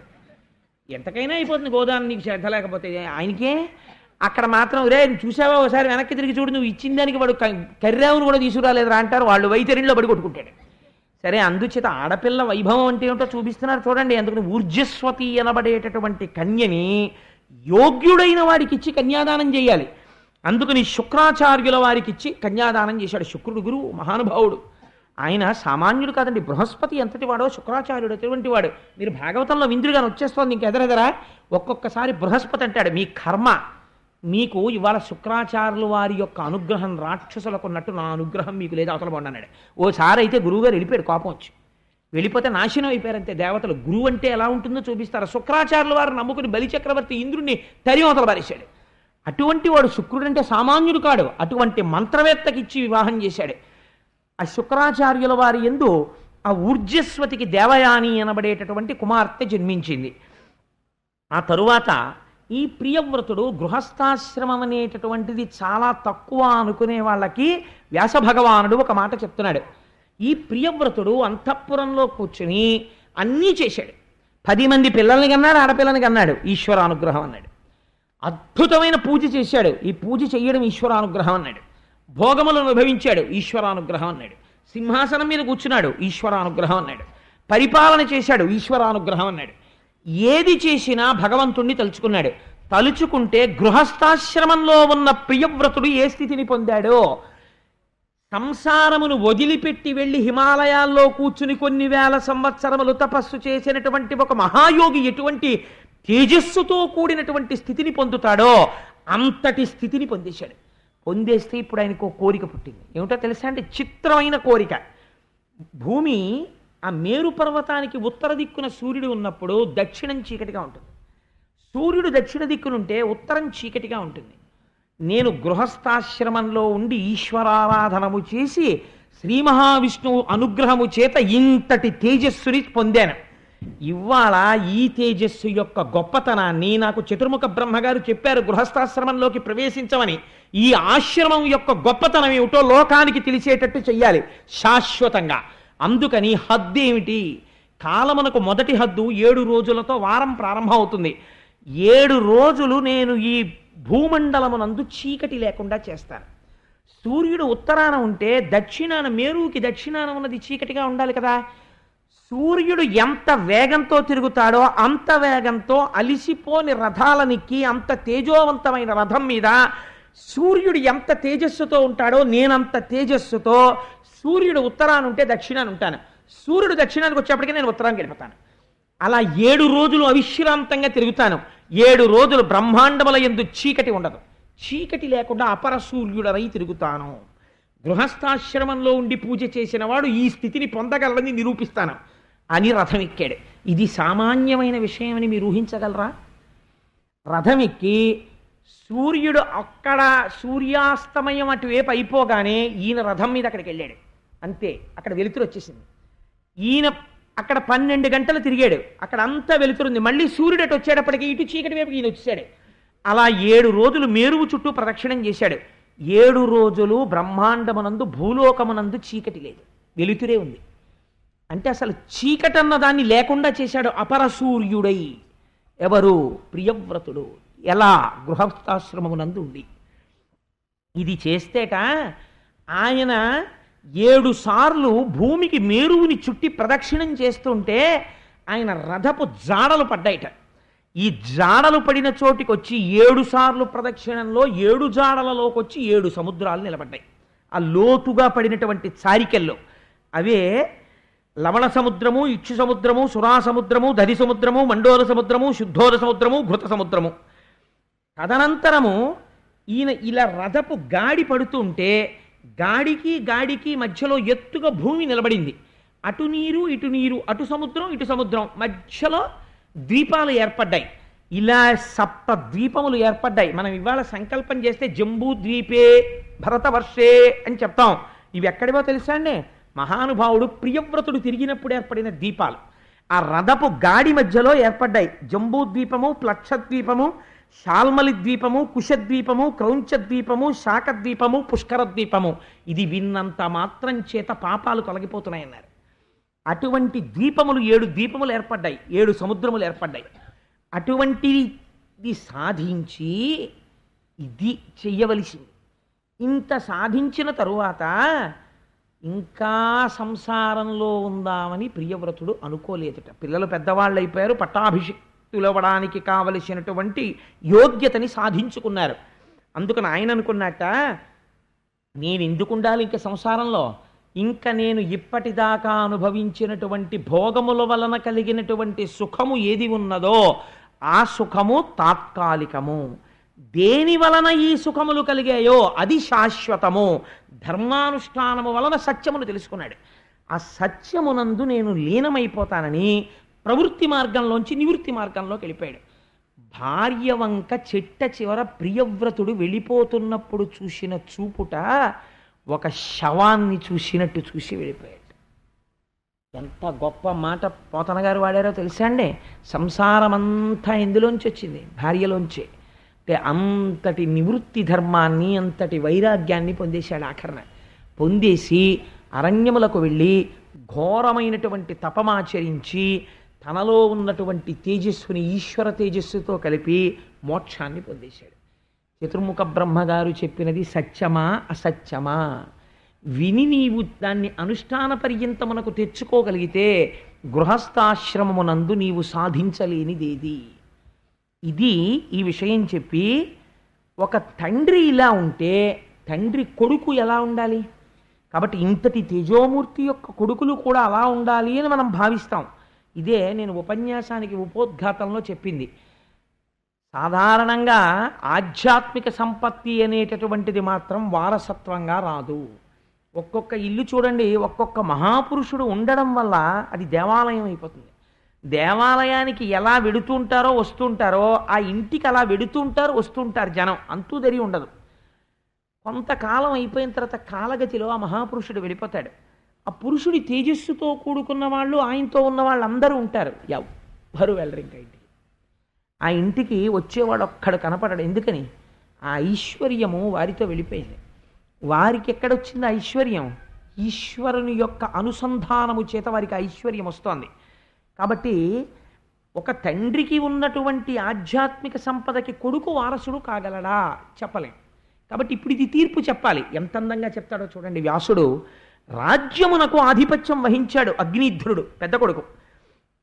ఆధిపత్యం వహించి పరిపాలన చేస్తున్నాడు. ఈయనకి కూడా వివాహం కావలసి ఉంది. అందుకని యోగ్యమైనటువంటి భార్యని పొందడం కోసమని హిమవత్ పర్వత ప్రాంతంలో కూర్చుని చతుర్ముఖ బ్రహ్మగారి గురించి తపస్సు చేశాడు. తపస్సు చేస్తే బ్రహ్మగారు, ఆయన సామాన్యుడు కాదండి, పురాణంలో వాడేటటువంటి మాటలకి చాలా గమ్మత్తు ఉంటుంది. ఈయన యోగ్యతాయోగ్యతల్ని పసిగట్టాడు. పసిగట్టి ఒక అప్సరసని పంపించాడు. ఆ అప్సరస పేరు పూర్వచిత్తి. పూర్వచిత్తి అంటే ఏమిటో తెలుసా అండి? పూర్వము అంటే గడిచిపోయిన దానిని లోపల పెట్టి తలుచుకుంటూ, అది సుఖము కాదు అని అన్నారనుకోండి, తలుచుకుని ఒక వయసు వచ్చేసిన తర్వాత ఇంకా అవి సుఖాలు కావంటే మీరు సుఖపడిపోతారు. తలుచుకుని ఇంకా ఇప్పుడు అది లేదని ఏడవడం మొదలెట్టారనుకోండి, ఆ భ్రమ. నిన్నటి రోజున చెప్పాను కదా, పురంజనుడు ఎలా పోయాడు అంటే, ఆ యవనుల యొక్క సైన్యం వచ్చేసింది, భయుడు వచ్చేశాడు, ప్రజ్వరుడు వచ్చేశాడు, దేవగుప్తం కార్యం జరిగిపోయింది, రహస్యంగా తోషవతలు పారేశారు కోటలోంచి, అంటే చచ్చిపోయాడు. పడగల పాము వెళ్ళిపోయింది అంటే 5 ప్రాణాలు వెళ్ళిపోయి కోటను తీసుకెళ్లి అగ్నిహోత్రంలో పారేశారంటే శవాన్ని తీసుకెళ్లి కాల్చవతలు పారేశారు. కాబట్టి ఏమైపోతుంది? పూర్వచిత్తి ఉన్న చోట మోక్షం ఉండదు. ఇది రహస్యం. పూర్వచిత్తి అంటే సుఖమును సుఖముగానే తలుచుకొనుట. పూర్వచిత్, పూర్వము జరిగిపోయిన ఒక సుఖం ఉన్నది, దాన్ని తలుచుకున్నప్పుడు ఒక విచారణ జరగాలి మనస్సులో. అది సుఖమా? ఎంతకాలం అనుభవిస్తావు? అది సుఖమైతే నీకు నిరంతరము సుఖభావన ఇవ్వాలి, ఇవ్వట్లేదు కాబట్టి అది సుఖము కాదు. సుఖవస్తువు అన్నది ఏది? ప్రమాణము వేదము. ఈశ్వరుడు సుఖ నిలయుడు, ఆనంద నిలయుడు. అందుకే ఆయన ఉంటే ఆనంద నిలయం అని పిలుస్తారు దాన్ని. అందుకని ఆయన పాదాలు పట్టుకొని తిప్పగలిగితే వైరాగ్యం ఉన్నట్టు, తిప్పలేకపోయావు పూర్వచిత్తికి లొంగిపోయావని గుర్తు. ఇది ఇప్పుడు మిమ్మల్ని ఏ సీట్లో కూర్చోబెడుతున్నాడో తెలుసా అండి? భాగవతం చెప్పి సెల్ఫ్ జడ్జిమెంట్ టేబుల్ మీద కూర్చోబెడుతున్నాడు వ్యాసుల వారు. మీరు ఏ స్థితిలో ఉన్నారు అన్నదానికి మీరే ఉదాహరణ. సుఖములే జ్ఞాపకం ఉంటున్నాయి, వాణి ఎందే పూనిక ఉంటోంది, ఈశ్వరుడి వైపుకి తిరగట్లేదు, ఆ సుఖములు కావన్న భావన కలగట్లేదు, పూర్వచిత్తికి లొంగుతున్నావు. ఫలితమేమి? అగ్నిధ్రుడి యొక్క చరిత్ర వినండి. కాబట్టి బ్రహ్మగారు ఆ పూర్వచిత్తి అన్న అప్సరసని పంపాడు. పంపితే ఈయన ఎవరి కోసం తపస్సు చేస్తున్నాడండి? బ్రహ్మగారి గురించి. దేనికి? ఒక కన్యకామణి గురించి బ్రహ్మగారు పంపారు. కానీ మర్యాద ఏమిటి? బ్రహ్మగారు వచ్చి చెప్పాలి, నాయనా నువ్వు తపస్సు చేసావురా ఆడపిల్ల కోసం, ఎంత గొప్ప తపస్సు చేసావు. మరి కర్దమ ప్రజాపతికి శ్రీమన్నారాయణుడు ఇచ్చి చెప్పలేదు రేపటి రోజున నీ కోసం దేవహూతి వస్తోందని. అలా చతుర్ముఖ బ్రహ్మగారు వచ్చే వరకు వేచి ఉండాలి. అయా ఆయన తీసుకొచ్చి నాకు అప్పచెప్తే నీ వంక చూస్తాను తప్ప లేకపోతే నేను చూడననాలి. కానీ ఈయనకి సుఖము అన్నది కనపడితే చాలా అక్కడ మనసు లగ్నం అవుతుంటుంది, అదో అలవాటు ఈయనకి. అందుకని నేను మనస్సు యొక్క స్థితి అది. కాబట్టి ఏం చేశాడు, ఆ పూర్వచిత్తి గజ్జెల సప్పుడు విన్నాడు, కళ్ళు విప్పాడు, చూశాడు, అబ్బో ఇంకా పెద్ద స్తోత్రం మొదలెట్టాడు. ఎలా మొదలెట్టాడంటే చాలా గమ్మత్తైన స్తోత్రం మొదలెట్టాడు. ఈయన తపస్సు కదా చేస్తున్నాడు, నువ్వు కూడా తపస్సు చేస్తున్నావా, నీ అందం ఏమిటి, అసలు నీ శరీరం ఏమిటి అని ఇంకా అంగాంగ వర్ణనం అంతా చేశాడు. చేసి నీ కేశపాశములు ఎలా ఉన్నాయి, నువ్వు పెట్టుకున్న పూలు ఎలా ఉన్నాయి, వాటి వెనకాతలు వస్తున్న తుమ్మెదలు ఎలా ఉన్నాయో తెలుసా, వేదం చెప్పగలిగినటువంటి మహాపురుషుడైనటువంటి వాడి వెనకాతల శిష్యులు ఎలా పెడతారో అలా వస్తున్నాయి తుమ్మెదలు. మీ లోకం ఎక్కడా, నువ్వేం తింటుంటావు, నన్ను ఒకసారి తీసుకెడతావా ఆ లోకానికి, ఇవన్నీ మభ్యపెట్టే మాటలన్నీ మాట్లాడాడు. ఫలితమేమి, పూర్వచిత్తి లొంగినది. ఏమవుతుంది, ఆ సుఖాన్నే తలుచుకొని అబ్బా సుఖం ఎంత బాగుంటుందో ఎంత బాగుంటుందో ఎంత బాగుంటుందో, ఆ పులిహార ఎంత బాగుంటుందో పులిహార ఎంత బాగుంటుందో, నీ కర్మ పులిహారకి ఏం లోటు లేదు, శుభ్రంగా చింతపండు పులిసేసుకొని తినచ్చు. కానీ పులిహార ఈశ్వరుడికి నివేదన చేసి ఎన్నాళ్ళయిందో, చాలా కాలం అయిపోయింది ఇంట్లో పులిహార నివేదన చేసి, మంగళద్రవ్యం పసుపన్నం, రేపటి రోజున మనం ఒక్కసారి పులిహార చేయించి నారాయణుడికి మనం నివేదన చేయాలి. చేసి ఇంట్లో అందరం ఒక్కసారి ఆ పసుపన్నాన్ని తినాలి, తింటే మళ్ళీ మంగళములు కలుగుతాయి. ఈ మధ్య ఎందుకో మనస్సు ఆందోళనగా ఉంటుంది, అనుకున్న పని జరగట్లేదు, రేపు స్వామికి పులిహార నివేదన చేద్దాం, చేసి ప్రసాదంగా స్వీకరిద్దాం అన్నాడు అనుకోండి. మామూలుగా పులిహార తినడానికి పులిహార నైవేద్యం పెట్టి తిందాం అన్నదానికి తేడా లేదండి, చాలా తేడా ఉంది. బ్రహ్మగారు వచ్చి చూపించకుండా పూర్వచిత్తిని పొందడానికి, పూర్వచిత్తిని చూసి స్తోత్రం చేసి తను పొందడానికి తేడా లేదు, చాలా తేడా ఉంది. ఈ స్తోత్రానికి ఆవిడ లొంగితే ఆ పూర్వచిత్తితో కలిసి చాలా సంతోషంగా కాలం గడుపుతున్నాడు. ఇలా గడపగా ఆయనకి 90 కుమారులు కలిగారు. 90 నాభి, కింపురుషుడు, హరివర్షుడు, ఇలావర్తుడు, రమ్యకుడు, హిరణ్మయుడు, కురువు, భద్రాశ్వుడు, కేతుమానుడు, ఇలా 90 కుమారులు జన్మించారు. చిత్రం ఏమిటంటే 90 కుమారులు అతి బలిష్టమైన శరీరాలు ఉన్నవారు. పూర్వచిత్తి యొక్క బలం వీళ్ళకొచ్చింది. మీరు ఆ మాట విన్నారా? బలం మొగాళ్ళలో ఉంటుందా ఆడదానిలో ఉంటుందండి? ఓ పిల్లాడు, నా ఇంటికి ఎవరో వచ్చారనుకోండి, ఉదాహరణ ఎవరి మీదో పెట్టడం ఎందుకు, మా ఇంటికి వస్తే నా కొడుకు కొంచెం బలిష్టంగా ఉన్నాడు అనుకోండి, ఓ మీ అబ్బాయి భలే బలంగా ఉన్నాడండి కండలు తీరి అన్నారు అనుకోండి, వాళ్ళ అమ్మ పోలికండి అన్నాను అనుకోండి, అప్పుడు ఏమనుకుంటారో, ఆవిడ ఏంట్రా బాబా అలా ఉంటుంది ఇలా ఉంది అనుకోరు.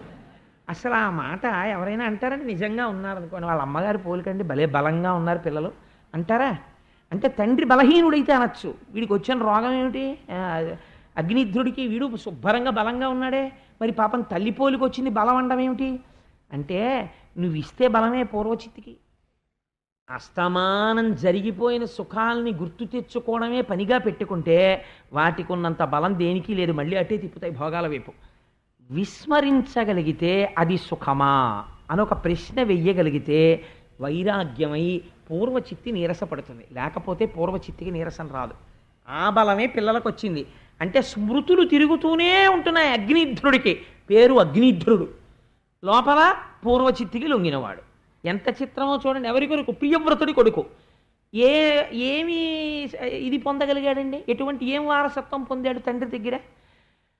ఆఖరికి ఆ పూర్వచిత్తి ఏం చేసిందంటే, చాలా కాలం ఈయనతో సంసారం చేసి నా లోకానికి నేను వెళ్ళిపోవాలని ఆవిడ వెళ్ళిపోయింది అని. ఈయన మాత్రం ఏం చేశాడంటే యజ్ఞయాగాది క్రతువులు చేశాడు. దేనికోసమో తెలుసా అండి? మోక్షం కోసం కాదు, ఈశ్వర దర్శనం కోసం కాదు. కర్మ ఈశ్వరానుగ్రహం కలిగితే దాని ఫలితం అది ఇచ్చేస్తుంది. ఇన్ని కర్మలు దేనికోసం చేశాడో తెలుసా? పూర్వచిత్తి ఎక్కడికి వెళ్ళిపోయిందో తను అక్కడికి వెళ్ళిపోవడం కోసం. అందుకని ఏమి పొందాడు? పూర్వచిత్తి ఉన్న లోకమును పొందాడు. అంటే ఏమవుతుంది అంటే, పొందిన సుఖాలనే తలుచుకు కొడుకు మీదో కూతురు మీదో పిల్లాడి మీదో పిల్ల మీదో కుక్క మీదో పిల్లి మీదో భ్రాంతి ఉండిపోతే అక్కడికే వెళ్ళి మళ్ళీ పుడతాడు. కాబట్టి ఏమయ్యాడు? అగ్నిధ్రుడు. అంతే, అంతవరకే. పూర్వచిత్తి ఏ లోకాన్ని పొందిందో ఆ లోకాన్ని పొందాడు. ఇప్పుడు ప్రియవ్రతుణ్ణి అగ్నిధ్రుణ్ణి మీరు పోల్చి చూసుకోమని కథ ఎందుకు వచ్చాయి? ఇప్పుడు నేను అనుకుంటున్నాను, ఈ సభలో ఉన్న ఎవరినైనా పిలిచి ఇక్కడ కూర్చుని చెప్పమంటే నాకన్నా చాలా బాగా చెప్తారు వీళ్ళిద్దరికీ ఉన్న తేడా. ఎందుకంటే వినేటప్పుడు నిప్పు రవ్వలు వచ్చినట్టు ఆలోచనలు వచ్చేస్తాయి. నిజమే, ఇక్కడ ఈ తేడా ఉంది, అక్కడ ఆ తేడా ఉందని. ఎంత తేడా ఉందో చూడండి. ఆయన ప్రశ్న వేసుకున్నాడు ప్రియవ్రతుడు, భార్యని విడిచిపెట్టి తపస్సుకి వెళ్ళాడు. ఎన్నడూ ప్రశ్న వేసుకోలేదు. పూర్వచిత్తికి లొంగిపోయాడు అగ్నిధ్రుడు. ఏమి పొందాడు? పూర్వచిత్తి ఉన్న లోకాన్ని పొందాడు. ప్రియవ్రతుడు ఏం పొందాడు? పునరావృత్తి రహిత శాశ్వత శివ సాయుధ్యమును పొందాడు, మోక్షాన్ని పొందాడు. ఈ పూర్వచిత్తి యొక్క అగ్నిధ్రుని యొక్క పెద్ద కుమారుడైనటువంటి నాభి మేరుదేవి అనబడేటటువంటి ఒక స్త్రీని వివాహం చేసుకున్నాడు. ఆవిడతో కలిసి సంతానమును పొందాలి అని అనుకున్నాడు. ఆయన అనేక యజ్ఞయాగాది క్రతువులను చేశాడు. ఆశ్చర్యం ఏమిటంటే తపస్సు చేసి కొడుకుని పొందాడు అగ్నిధ్రుడు, యజ్ఞము చేసి కొడుకుని పొందాడు నాభి. చిన్న తేడా ఉంది. నేను మీకు మొన్నటి రోజున ఒక మాట చెప్పాను. విష్ణు సహస్రంలో ఒక మాట ఉన్నది. యజ్ఞభృత్యజ్ఞకృత్యజ్ఞీ యజ్ఞభుక్యజ్ఞ సాధన యజ్ఞాంతకృత్యజ్ఞగుహ్యం అన్నమన్నాదయేవచ యజ్ఞో యజ్ఞపతిర్యజ్వా యజ్ఞాంగో యజ్ఞవాహన అని. యజ్ఞం అంటే నారాయణుడే. యజ్ఞం ఏం చేస్తుంది? నారాయణుని యొక్క అనుగ్రహాన్ని మీకు తీసుకొస్తుంది. యజ్ఞము ఎలా చెయ్యాలో అలా చెయ్యాలి, దోషం లేకుండా చేస్తే తప్పకుండా నారాయణానుగ్రహాన్ని పొందుతారు. నారాయణానుగ్రహాన్ని పొందితే ఏమవుతుంది అంటే, మీ ఇంట్లో ఫ్యాన్లు బిగించేసుకున్నారు, కొత్త ఫ్లాట్లో లైట్లు బిగించేసుకున్నారు, ఎగ్జాస్ట్ ఫ్యాన్ బిగించేసుకున్నారు, బెడ్ ల్యాంపులు బిగించేసుకున్నారు, అన్నీ బిగించేసుకున్నారు, కానీ ఇంటికి ఇంకా కరెంట్ కనెక్షన్ ఇవ్వలేదు. ఇప్పుడు ఇవి ఏమైనా పనిచేస్తాయా? ఏ రోజు దేనికోసం చూడాలి? ఏమంటే ఆ ట్రాన్స్కో వాళ్ళు నాకు కనెక్షన్ ఇస్తే బాగుండండి, కనెక్షన్ ఇస్తే బాగుండండి అనాలి. వాడు ఆ మెయిన్ వైర్ నుంచి వేళ్లాడుతున్న వైర్ తీసుకెళ్ళి ట్రాన్స్ఫార్మర్ నుంచి తీసుకొచ్చి కనెక్షన్ ఇచ్చాడు. అన్నీ తిరిగేశాయి. శ్రీమన్నారాయణుడు అంతే అంతే.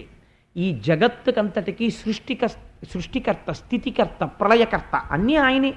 అటువంటి బ్రహ్మము ఏది ఇవ్వలేదు. ఒకడికి మోక్షం ఇస్తుంది, ఒకడికి కొడుకునిస్తుంది, ఒకడికి కూతురునిస్తుంది, ఒకడికి గోవునిస్తుంది, ఒకడికి తానే పుట్టి పరిపాలన చేస్తాడు పృథు మహారాజు గారిలాగా.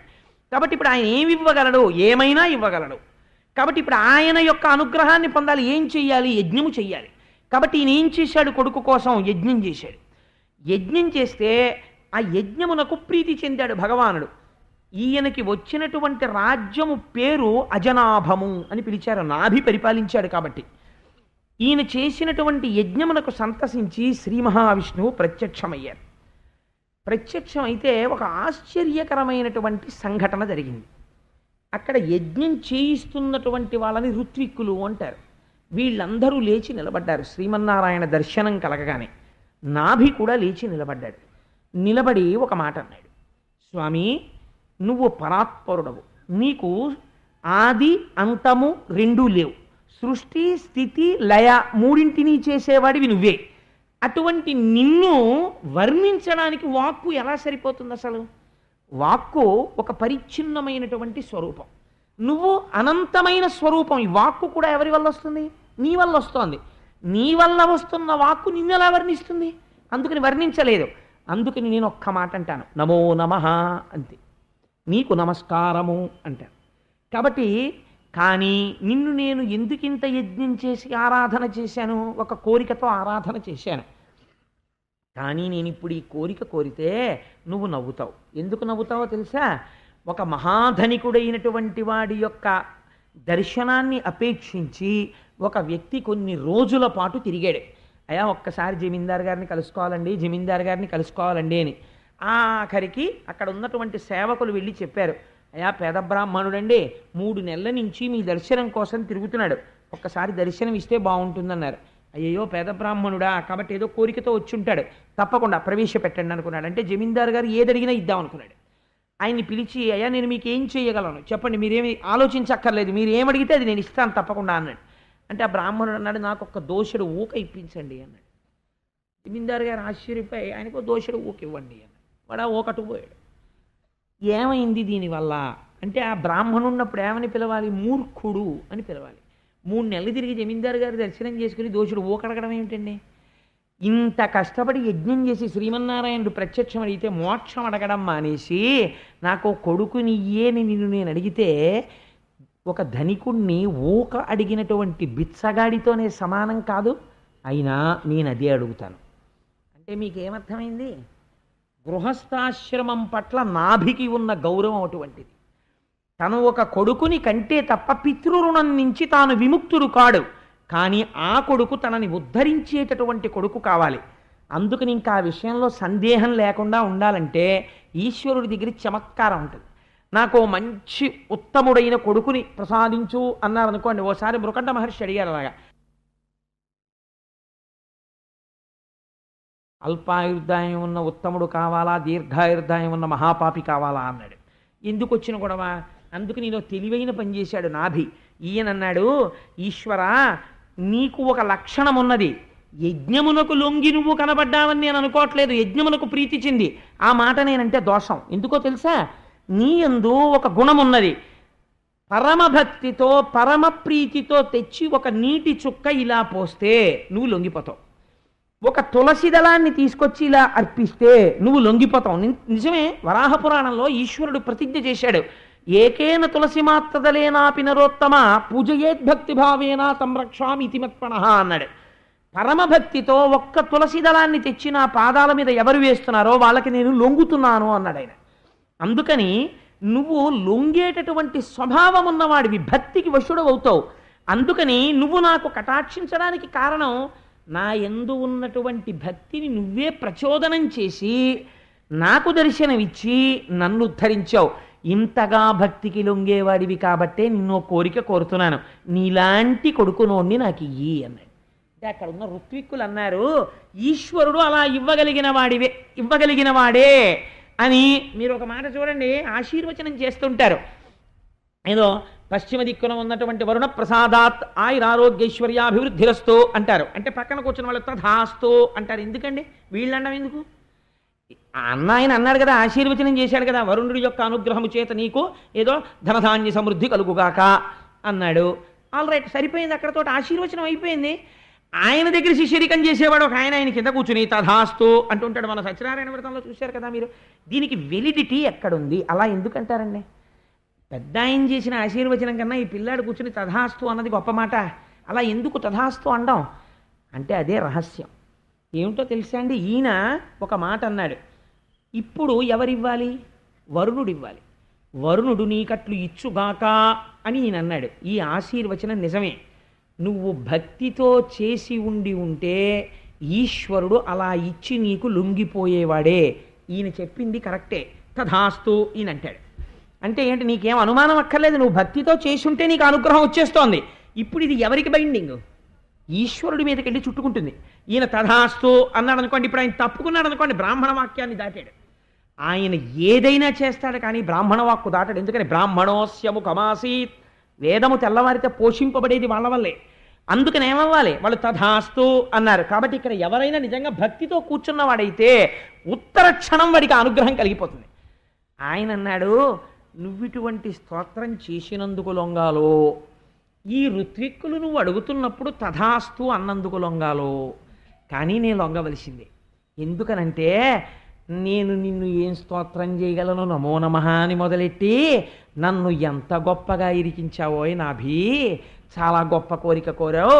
కానీ నేను ఒకటి మాట చెప్పనా, వేదము ఆశీర్వచనం అంటే దాని గొప్పతనం ఎలా ఉంటుందో చూడండి అయ్యా. అందుకే అంచులు పట్టి ఉత్తరీయం పట్టండి, అక్షతలు వేస్తాం, ఆశీర్వచనం చేస్తాం, మహదాశీర్వచనం అంటారు. దాని గొప్పతనం ఇది. పురాణం వింటే తెలుస్తుంది. అప్పుడు మనం ఆశీర్వచనం చేయించుకునేటప్పుడు భక్తితో కూర్చుంటాం. చూడండి, మునులారా వేదవాక్యములను ప్రస్తుతి చేసి సర్వలక్షణములన కెనయగు పుత్రినిమ్మని వినబలికి తెరిపుడు మిగుల వేడుకతోడన్. మీరందరూ ఇక్కడ ఈ మహర్షులందరూ ఏమన్నారు? ఈయన నీవు అనుగ్రహిస్తే భక్త సులభుడవు కనుక నీవు నా కడుపున కొడుకుగా నీ వంటి వాడు నాకెందుకు రాడు, నువ్వు ఇవ్వగలవన్నారు. అనగాని వీళ్ళేమన్నారు? తథాస్తు అన్నారు. ఈ మునులు అన్న మాటకి నేను ఇప్పుడు లొంగాలి. కానీ అనుమానం వల్ల ఉన్నది ఏమిటో తెలుసా? ఇవ్వడానికి నాకేం అభ్యంతరం లేదు, ఇచ్చేస్తాను. మా గోపాలకృష్ణ గారు ఓ మాట అంటుంటారు, గోపాలకృష్ణ గారు మనం లక్ష్మీ పూజలు చేయించాలండి అంటే, అబ్బే చేయించాలన్న విషయంలో సందేహం లేదండి, చాలా బాగా చేయించేద్దాం. కానీ ఎంతమందికి చేయిస్తే అంత బాగా చేసుకోగలరు, ఎక్కువ మంది అయిపోతే ఆ తృప్తి వాళ్ళకు ఉండదు. ఎంతమందిని కూర్చోపెడితే వాళ్ళు బాగా చేయగలరు అన్నదే నేను ఆలోచిస్తున్నానంటారు. అందులో అప్పుడే ఆయన ఏ స్థితికి వెళ్ళిపోయారు? మనం ప్రపోజల్ వేస్తే దాని అకాంప్లిష్మెంట్, ఆ కార్యక్రమము జరగడం చేత కూర్చున్న వాళ్ళు పొందిన తృప్తిని కొలత వేయడం దగ్గరికి ఆయన వెళ్ళిపోయారు. ఇది కార్యసాధకుడికి ఉండవలసినటువంటి లక్షణం. అందుకే సుందరకాండ ప్రారంభం చేస్తే కిష్కింధకాండ చివరలో వాల్మీకి మహర్షి అంటారు, సవేగవాన్ వేగ సమాహితాత్మ మనస్సమాధాన పరవీరహంత అని, మనస్సమాధాయ మహానుభావో జగామలంకాం మనసా మనస్వి, మనస్సుతో లంకాపట్టణాన్ని చేరిపోయారంతే హనుమప్పుడే అన్నారు. ఒక మాట చెప్తే ఆల్ రైట్ ఇలా వేసేద్దామండి, ఇవాళ సాయంకాలం కూర్చోబెట్టి ఎంతమంది పడతారో చూద్దాం అంటే అని నేను మధ్యాహ్నం చెప్తే సాయంకాలానికి 800 మంది పడతారు, బుధవారం నుంచి టోకెన్లు ఇచ్చేస్తాం, మీరేం తెచ్చుకోక్కర్లేదు, శనివారం నాడు లక్ష్మీ కళ్యాణం ఉంటుంది అని ఇప్పటి నుంచి ఉవ్విళ్ళు ఊరిపోయి అప్పుడే 800 లెక్క కట్టేసి టోకెన్లు ఇచ్చేసి సంతకాలు పెట్టించేసి, ఇది కార్యసాధకుడికి ఉండవలసిన లక్షణం.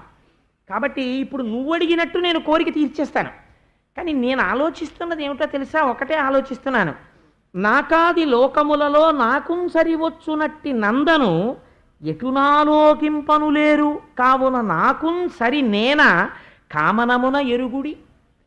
మునులారా, ఆయన అడగడం బాగుంది, మీరు తథాస్తు అండము బాగుంది, నాలాంటి కొడుకుని ఇచ్చేయమన్నారు. నాలాంటి కొడుకుని పోని ఎవరినన్నా వెళ్ళి వాళ్ళ కడుపున పుట్టబోయని పంపిస్తాను, కానీ ఊర్ధ్వలోకాలలో కానీ అధోలోకంలో కానీ అధోలోకాల్లో కానీ భూమి మీద కానీ నాతో సమానమైన వాడు వేరొకడు లేడు. కాబట్టి ఇప్పుడు మీరు తథాస్తన్నందుకు ఆయన కోరినందుకు ఎవరు పుట్టాలి? నేనే పుట్టాలి. కాబట్టి బ్రాహ్మణ వాక్కుకి ఈయన భక్తికి లొంగానడానికి గుర్తేమిటో తెలుసా? శృతి ఒక మాట చెప్తోంది, అజాయమానో బహుధా విజాయతే. ఆయనకి జన్మ లేదు, జన్మ ఎత్తవలసిన అవసరం ఆయనకి లేదు. ఆయన ద్యుతి, కాంతి అయి, జ్ఞానమై, భాషయై అంతటా ఉంటాడు.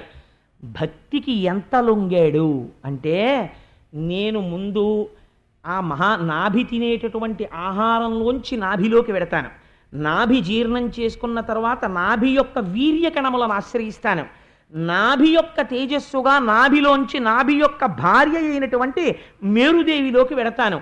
10 నెలల పాటు గర్భస్థమునందు అంధకారములో పడుంటాను, మీరొక్కసారి తథాస్తు అన్నందుకు.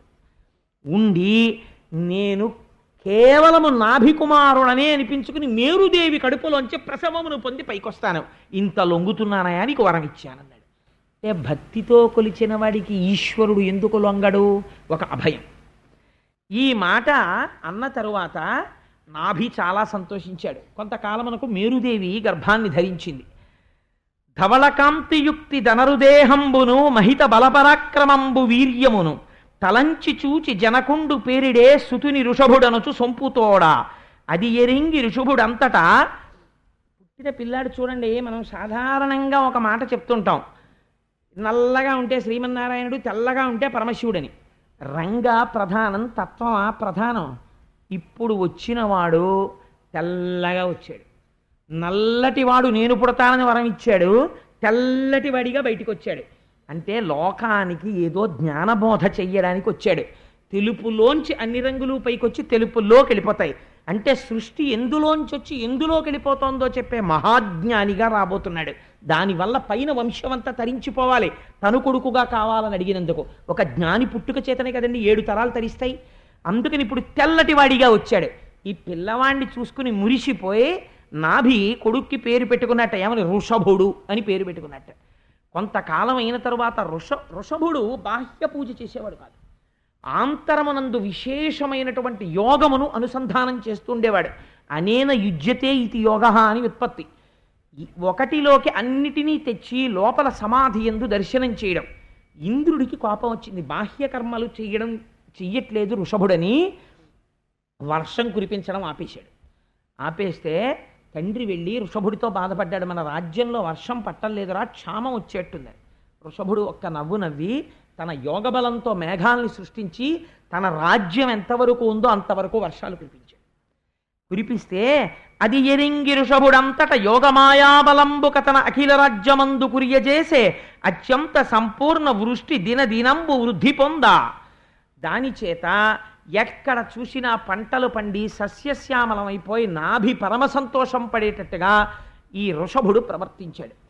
ఋషభుడు లాంటి కొడుకు పుట్టాడు, అంతే చాలని పరమ సంతోషాన్ని పొంది ఋషభుడికి పట్టాభిషేకం చేసి, మీరు గమ్మత్తు గమనించాలి, తను కోరాడు, ఈశ్వరుడు కొడుగ్గా వచ్చాడు.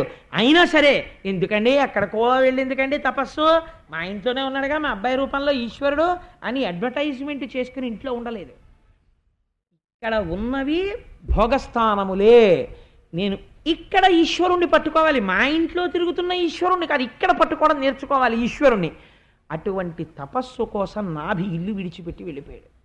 వెళ్ళిపోయి తపస్సు చేసి బ్రహ్మమునందు కలిసిపోయాడు. ఇప్పుడు నాభి ఒక కొత్త మార్గాన్ని ఆవిష్కరించాడు. ఏ మార్గాన్ని ఆవిష్కరించాడు? యజ్ఞము యొక్క గొప్పతనాన్ని ఆవిష్కరించాడు. యజ్ఞము చేత భక్తి చేత పరమేశ్వరుణ్ణి ఎలాగా కట్టి తన కొడుకుగా తెచ్చుకోవచ్చు, గృహస్థాశ్రమంలో ఉన్నవాడు ఏ స్థితిని పొందవచ్చు. మోక్షం ఇమ్మని అడగలేదు, కానీ ఋషభుణ్ణి కొడుకుగా పొంది వైరాగ్య సంపత్తి చేత తాను మోక్షం పొందాడు. ఇది నాభి యొక్క వృత్తాంతం. ఋషభుడు చాలా కాలం రాజ్యం చేశాడు, కొన్ని వేల సంవత్సరములు రాజ్యం చేసి ఆయన కూడా వివాహం చేసుకుని, ఆ వివాహం చేసుకున్న తర్వాత తన కుమారుల్ని పిలిచి రాజ్యం అప్పజెప్పేశాడు. అప్పజెప్పేసి వృద్ధుడై వెళ్ళిపోయే ముందు పిల్లల్ని పిలిచి ఒక మాట చెప్పాడు. ఇది అంటారు, ఋషభుడి యొక్క చరిత్ర ఎవరు వింటున్నారో అటువంటి వారికి సాక్షాత్తుగా శ్రీ మహావిష్ణువు యొక్క అనుగ్రహం కలుగుతుంది అంటారు. ఇంతటి అవతారం వచ్చి ఏమీ చెప్పకుండా వెళ్ళిపోయింది అనుకోండి, వెళ్ళిపోతే మానవాళికి ఒక సందేశం అందదు.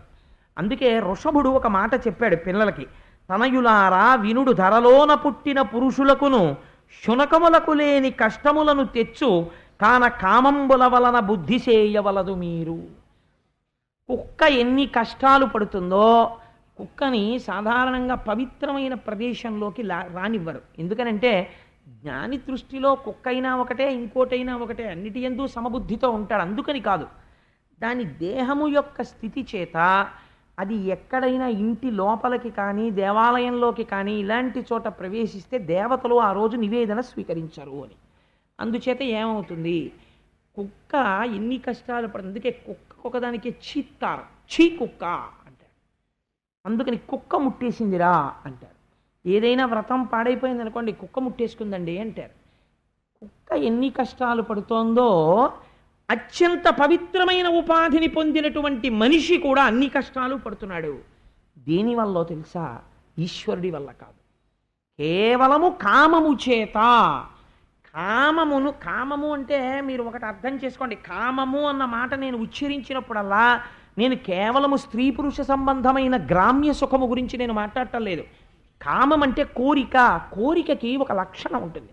అది ఏం చేస్తుందో తెలుసా అండి? అంధత్వమును ఏర్పరుస్తుంది లోపల. ఎందుకని అంటే మీరు ఒక కోరికకి లొంగారనుకోండి, ఒక పరిమితమైనటువంటి కోరిక పెట్టుకుని మీ శక్తి చూసుకొని అక్కడ వరకు మీరు ప్రయాణం చేయడం గృహస్థాశ్రమంలో దోషం కాదు. కానీ మీ అలివిలేని కోరిక మీరు పెంచుకోవడం మొదలెట్టారనుకోండి, వాళ్ళని చూసి వీళ్ళని చూసి నాకు ₹1,00,00,000 ఉంటే బాగుండు, నేను కూడా అమెరికా అధ్యక్షుడిని అయిపోతే బాగుండు, లేకపోతే నేను కూడా ఇండియాకి ప్రైమ్ మినిస్టర్ని అయిపోతే బాగుండు అనో వెర్రి కోరిక పుట్టిందనుకోండి, అర్థం లేని పనులన్నీ మొదలు పెడతాడు. దీనివల్ల ఏమైపోతుందంటే నీకు కోరిక పుట్టింది అనగానే ఆ కోరిక మిమ్మల్ని బంధిస్తుంది. ఇదేం చేస్తుందంటే మిమ్మల్ని తిప్పడం మొదలెడుతుంది. ఆ కోరిక ఎలా తీరుతుందండి? డబ్బులు రావాలి. డబ్బుల కోసం ఏం చేయాలి? తిరగడం మొదలెట్టాలి. ఇప్పుడు ఏమవుతుందంటే ధర్మము గాడి తప్పవచ్చు, అధర్మములోకి వెళ్ళవచ్చు, లేదా మీకు ఉండవలసిన దానికన్నా అనవసరమైన దానికి తిరగడంలో మీరు చెయ్యవలసిన ఈశ్వరారాధన మీరు వదులుకుంటున్నారు. కాబట్టి ఏమైపోయింది? కోరికలు మిమ్మల్ని బంధించేసి కళ్ళల్లో ధూళి పోసేసి కనపడకుండా చేసేస్తాయి. అప్పుడు కుక్క కన్నా హీనమైపోతాడు. ఏమంటారు అందరూ? ఎందుకంటే వాడికి అన్ని కోరికలు, ఆ కోరికల వల్లే పాడైపోయాడంటారు. కాబట్టి కుక్కంత స్థాయికి ఎప్పుడు దిగజారిపోతావు, ఎప్పుడు ఛీ అనిపించుకుంటావు? కామన చేత. కామనని అదుపు చెయ్యి. ఈ కోరిక అవసరమా అని ఒక ప్రశ్నవి. అవసరమే, ఇది చాలా అవసరము అని నీకు అనిపిస్తే చెయ్యి. అలా అవసరము అనిపిస్తే, నేను ఒక మాట చెప్పనండి, మీకు ఒక పరమ యథార్థమైన మాట చెప్తున్నాను. నేను ఇవాళ అబద్ధం చెప్పడానికి నేను ఈ మాట చెప్పట్లేదు. దేశంలో తీర్థయాత్ర చేయడం అన్నది కూడా ఒక స్థితి తరువాత అనవసరమైన పని అయిపోతుంది. శాస్త్రం అలాగే మాట్లాడింది. ఎందుకో తెలుసా అండి? చాలా బరువు అవుతుంది, చేయకూడదు. ఎందుకంటే ఒంట్లో ఓపిక ఉన్నప్పుడు మీరు యాత్ర చేయాలి. ఒంట్లో ఓపిక ఉన్నప్పుడు యాత్ర చేసినప్పుడు మీరు సమస్తము మనస్సు దేవాలయంలోకి వెళ్ళినప్పుడు పూర్ణంగా దాని మీదే పెట్టాలి. మీరు పునః ఇక్కడ దర్శనం ప్రారంభం చేయాలి. ప్రారంభం చేస్తే మీరు ఇంటికి వచ్చి ఈజీ చైర్లో కూర్చున్నారనుకోండి, ఏదో ఒక దేవాలయాన్ని దర్శనం చెయ్యాలి అని మీకు అనిపించింది అనుకోండి, ఏదో ఒక క్షేత్రం, మీరు వెళ్ళిన ఒక క్షేత్రం మీకు జ్ఞాపకానికి వచ్చింది. మీరు ఆ క్షేత్రం మళ్ళీ వెడదామని అనిపించకూడదు. ఓపిక ఉన్నప్పుడు ఎన్ని మాటలైనా వెళ్ళచ్చు, నేను కాదంటలేదు. ఆర్థిక పరిపుష్టి ఉండి ఒంట్లో ఓపిక ఉంటే 1000 మాటలు వెళ్ళండి, తప్పులేదు. వృద్ధాప్యం వచ్చిన తర్వాత తినేయకూడదు పట్టుకుని, నన్ను అక్కడికి తీసుకెళ్ళి ఇక్కడికి. నీ ఒంట్లో ఓపిక ఉన్నప్పుడు వెళ్ళడం మానేశావా, ఇప్పుడు తినేస్తావా అందరినీ, తప్పది. ఏమో ఏ కారణం చేతనో అయితే మినహాయింపు, కానీ నువ్వు వెళ్ళి వచ్చిన దాన్ని ఇక్కడ చూడగలగాలి. అదే మానస పూజ. ఒక చోట నువ్వు కూర్చుంటే నీ మనస్సు చేత నువ్వు ఏ ప్రాంతమునకైనా వెళ్ళిపోగలగాలి. నువ్వు ఏ గుడి చూసొచ్చు. అందుకే గుళ్ళోకి వెళితే ఒక నియమం చెప్తారు, ఏమిటో తెలుసా అండి? గుళ్ళోకి వెళ్ళి బయటకు వచ్చిన తర్వాత కాసేపు కూర్చోండి అంటారు. కాసేపు కూర్చోండి అని ఎందుకంటారో తెలుసా అండి? నువ్వేం చూసావో అదోసారి చెక్ చేయి. కాసేపు మీరు చూసేస్తారు కదా, గుడి అంతా చూసేశాక మీరు ఇలా కూర్చున్నారనుకోండి, ఇలా కూర్చుంటే మీకు మొత్తం గుడి ప్రాంగణం అంతా జ్ఞాపకానికి వచ్చేయాలి. నేను అయ్యప్ప స్వామి గుడికి వెళ్ళాలి అని అనిపించింది అనుకోండి, ఒక్కసారి నేను దొరగారి కారులోంచి దిగి ఆ రోడ్లోంచి అలా నడిచొస్తుంటే అక్కడ సెక్యూరిటీ గార్డు కనపడి అలా నేను కుడి పక్కకి తిరగగానే ఆ గట్టు దాటి లోపలికి వస్తే హనుమ చుట్టూ ప్రదక్షిణం, ఆ మూలకుండేటటువంటి సింధూరం డబ్బా, అక్కడ అద్దం, అక్కడ ఉన్నటువంటి బ్రహ్మచారి, ఆ ఎదురుగుండా ఉన్న పళ్ళెం, ఆయన నాకు పెట్టే పాదుకలు, అక్కడి నుంచి ఎదురుగుండా వెడితే ఉండే రామాలయం, దాని మీద ఉండేటటువంటి భగవద్గీత మూర్తి, అది దాటి వెళ్ళిన తర్వాత చట్ట, దాని మీద అరుగులోంచి దాటిన తర్వాత గడప దాటి వెడితే బల్ల వెనకాతల అతి సౌమ్యమైన ఆచార్యులు గారి వెనకాతల గదిలో సీతారామ లక్ష్మణులు, హనుమ, ఎర్రటి ముఖంతో గులాబీ రంగుతో సీతమ్మ, ఆవిడ కిరీటం, నిలబడినటువంటి అమ్మవారు, ఆవిడ కట్టుకున్నటువంటి చీర, అందంగా ఆచార్యులు గారు కట్టేటటువంటి ఆ వస్త్రాలంకారం, పక్కన రామచంద్రమూర్తి, ఆయన చేతిలో కోదండం, ఆయన అభయహస్తం, కాళ్ళ దగ్గర ఇలా కూర్చున్న ఆయన పంచ తగిలేట్టుగా కూర్చున్న హనుమ, పక్కన లక్ష్మణస్వామి, ఆయన పట్టుకున్న ధనస్సు, ఆచార్యులు గారు ఇచ్చేటటువంటి నీరాజనం, ఆయన పట్టుకొచ్చి ఉద్ధరణితో నా చేత్తో పోసే నీళ్లు, నేను చేయి గడుక్కుని పట్టుకునే మంత్రపుష్పం, ఆయన చదివేసిన తర్వాత నేను ఆ పళ్ళెంలో వేసేటటువంటి పువ్వు, ఆయన నా గోత్రనామాలు చెప్తూ స్వామి పాదాల మీద వెయ్యడం, బయటకు వస్తుంటే ఎవరో దండం పెట్టడం, ఆ తర్వాత అది యువతలకి దాటి మళ్ళీ కొంచెం ఇలా కుడిపక్కకి తిరిగితే ఓ చిన్న గూట్లో త్యాగరాజస్వామి వారు ఇలా బ్రహ్మం వంక చూస్తూ పరవశించిపోతూ ఇలా తుంబుర పట్టుకుని ఆయన, ఇటు పక్కన కృష్ణ భగవానుడు, రుక్మిణీదేవి నిలబడి మంచి పంచ కట్టుకుని అమ్మవారు, అక్కడేమో అద్దాలతో ఎన్ని డబ్బులు లోపలున్నాయో కనపడేటటువంటి హుండీ, అందులోకి వేస్తే ఇలా మహానందిలో నీళ్లలోకి వెడుతున్న రూపాయి కనపడినట్టు ట్రాన్స్పరెన్సీ కనపడే ఒక విచిత్రమైన హుండీ, అక్కడేమో ఆచార్యులు గారు అబ్బాయి నవ్వుతో అతను ఇచ్చే పాదుకలు, అతను ఇచ్చే నీరాజనం చూసి మళ్ళీ అందులోంచి బయటికి వచ్చి ఆలయ ప్రాంగణంలోకి వచ్చి కుడిపక్కకి తిరిగితే కనబడే దత్తాత్రేయ స్వామి వారు, ఇవన్నీ నీకు ఇక్కడ ముద్రపడాలి. ఇప్పుడు అయ్యప్ప స్వామి వరకు నేను ఎక్కడ చెప్పను, ఇక్కడ నీకు కనపడడం మొదలైతే నువ్వు ఓపిక ఉన్నప్పుడు చేసిన దర్శనానికి ఏమైనా సార్థకత. ఇవి ఏవి నువ్వు చూడలేకపోతుంటే ఇక్కడ నువ్వు ఎందుకు గుళ్ళోకి వెళ్ళినట్టు? అలా ఎక్కడైనా పొరపాటు పడ్డావేమో చూసుకోవడానికే కూర్చోమంటారు. కూర్చుని కళ్ళు మూసుకొని నువ్వు గుళ్ళోకి వచ్చిన దగ్గర నుంచి ఏమేం చూసావో ఒక్కసారి గుర్తు తెచ్చుకుని, ఫలానా చోట ఏముంది గుర్తు రావట్లేదు అనిపిస్తే మళ్ళీ ఓసారి అక్కడికి వెళ్ళి చూసి నమస్కారం పెట్టి వెళ్ళిపోతే నీకు ఇక్కడ ముద్ర పడిపోతే వృద్ధాప్యం వచ్చిన తర్వాత నువ్వు ఎక్కడ కూర్చో, శ్రీశైలం పెడతావు, వెంకటాచలం పెడతావు, కాశీ పెడతావు, గయ ఎడతావు, ప్రయాగ్ ఎడతావు, ఎక్కడికైనా వెళ్ళిపోతావు. ఇలా వెళ్ళిపోగలిగితే నీ జన్మ సార్థకత అయిపోతుంటుంది. బాల్కనీలో కూర్చున్నట్టు కనపడుతుంటావు, కానీ నువ్వు కాశీలో విశ్వేశ్వరలింగానికి అభిషేకం చేసేస్తుంటావు. ఈశ్వరుడికి ఒక్కడికే తెలుసు నువ్వు అక్కడుండి అభిషేకం చేస్తున్నావు అవసర సంధ్య వేళలోని. నీ మనవలకి తెలియదు, మనవరాళ్ళకి తెలియదు, కోడలకి తెలియదు, కొడుక్కి తెలియదు. నాన్నగారు బాల్కనీలో కూర్చున్నారు చల్లగాలికి అనుకుంటారు. నువ్వు కాశీలో ఉండి విశ్వేశ్వర అభిషేకం చేస్తున్నావని ఎవ్వరికి తెలియదు. నువ్వు మనస్సుతో వెళ్ళగలవు. కాశీ విశ్వేశ్వరాలయం నీకు ఇక్కడ లేదు, నువ్వు ఎలా పెడతావు? నువ్వు వెళ్ళలేవు. నువ్వు వెళ్ళగలిగేది ఇక్కడ చూడగలిగితే. కాబట్టి ఇక్కడ ధారణ ఉండాలి, ఇక్కడ పూనిక ఉండాలి. ఆ పూనిక మాత్రమే మనిషిని పెంచుతుంది. అందుచేత ఆయన అంటున్నాడు కామన. ఈ కామన పెరిగిపోవడమే బంధహేతు అయిపోతుంది. దీన్ని విరగ్గొట్టడానికి నేను 2 మార్గములు చెప్తాను, జ్ఞాపకం పెట్టుకోండి. ఏమిటో తెలుసా? ఒకటి తపము చెయ్యండి లేదా ధ్యానము చేయండి, ఈశ్వరుడు యందు భక్తిని పెంపొందించుకోండి. 2 సజ్జన సాంగత్యము చెయ్యండి. సజ్జన సాంగత్యము ఒక్క చోటికి తీసుకెడుతుంది, ఈశ్వరుడి దగ్గరికి తీసుకెడుతుంది. దుర్జన సాంగత్యము సంసారమునందు నొక్కి పెట్టి తొక్కేస్తుంది, ఊబిలోకి తొక్కినట్టు తొక్కుతుంది. దాన్ని సాంగత్య నిష్ట పెంచుకో. ప్రయత్నపూర్వకంగా భగవద్భక్తులతో స్నేహం చేసి వాళ్ళని గౌరవించడం నేర్చుకో. క్రమక్రమంగా అంతటా ఈశ్వరుణ్ణి చూడడం నేర్చుకో. నేను నాది అన్న భావన విడిచిపెట్టు. అరయ కర్మరూపమగు అవిద్యాజన్మమైన హృదయ బంధనాది లతల అప్రమత్త యోగమును మహాచురికచే తెంపవలయునంత తెంపుతోడా. కొంతకాలం అయిపోయిన తర్వాత ఇంకా అలా భోగాల్లో కొట్టుకుపోవడం కాదు, అగ్నిధ్రుడిలాగా కొంతకాలం అయిపోయిన తర్వాత జ్ఞానమనే కత్తి చేత్తో పట్టుకుని ఈ అభిమానాలనేటటువంటి లతల్ని ప్రయత్నపూర్వకంగా తెగకోసి ఈశ్వరుడితో అనుబంధం పెట్టుకుని మోక్షమును పొందు అని తన బిడ్డలకి చెప్పి, నేను బయలుదేరుతున్నాను, ఇంకా నేను దేనిని పొందాలో దాన్ని పొందడానికి బయలుదేరుతున్నాను, మీ అందరూ రాజ్యం సంతోషంగా చేసుకోండి అని చెప్పి మహానుభావుడు బయలుదేరాడు. అంతే, ఆ క్షణం ఈ గీత అంటే లేదా ఈ వాక్యములను కొడుకులతో చెప్పడానికి మాట్లాడి పూర్తి చేసినది ఏది ఉందో దాని తర్వాత ఇంకా వృషభుడు జీవితంలో మాట్లాడవలసిన అవసరం లేదు. ఇంకా మౌనమే, ఏమీ కోరిక లేదు, ఇది నేను కాదు, ఈ లోనున్నది ఏది ఈశ్వరుడు, ఇది ఆయన్ని చేరుకునే వరకు ఇది అంటిపెట్టుకుని ఉంటుంది అంతే. కాబట్టి ప్రారబ్ధమైపోయే వరకు దీనితో ఉంటాను, ఇది పడిపోతుంది ఒకనాడు, లోపలది తన స్థితిని తాను పొందేస్తుంది. అందుకని అప్పటి వరకు దీన్ని మోస్తాను. కూలికొచ్చినవాడు బియ్యం బస్తాన్ని ఎలా పట్టుకొస్తాడో మహాజ్ఞాని శరీరాన్ని అలా మోస్తాడు. కూలివాడు ఎప్పుడెప్పుడు బస్తా పారేద్దామా అని చూస్తాడు, మహాజ్ఞాని శరీరాన్ని ప్రారంధం అయిపోతే ఎంత తొందరగా వదిలిపెట్టేద్దామా అని చూస్తాడు. అందుకని ఆయన ఏం చేశాట, మౌని అయి వృషభుడు సామాన్యమైన అందగాడు కాదండి, నారాయణాంశ, బ్రహ్మాండమైనటువంటి భుజనూపురములతో గోచి కూడా తీసేశాడు. తీసేసి దిగంబరుడై అంతఃపురంలోంచి బయటికి వెళ్ళిపోయాడు.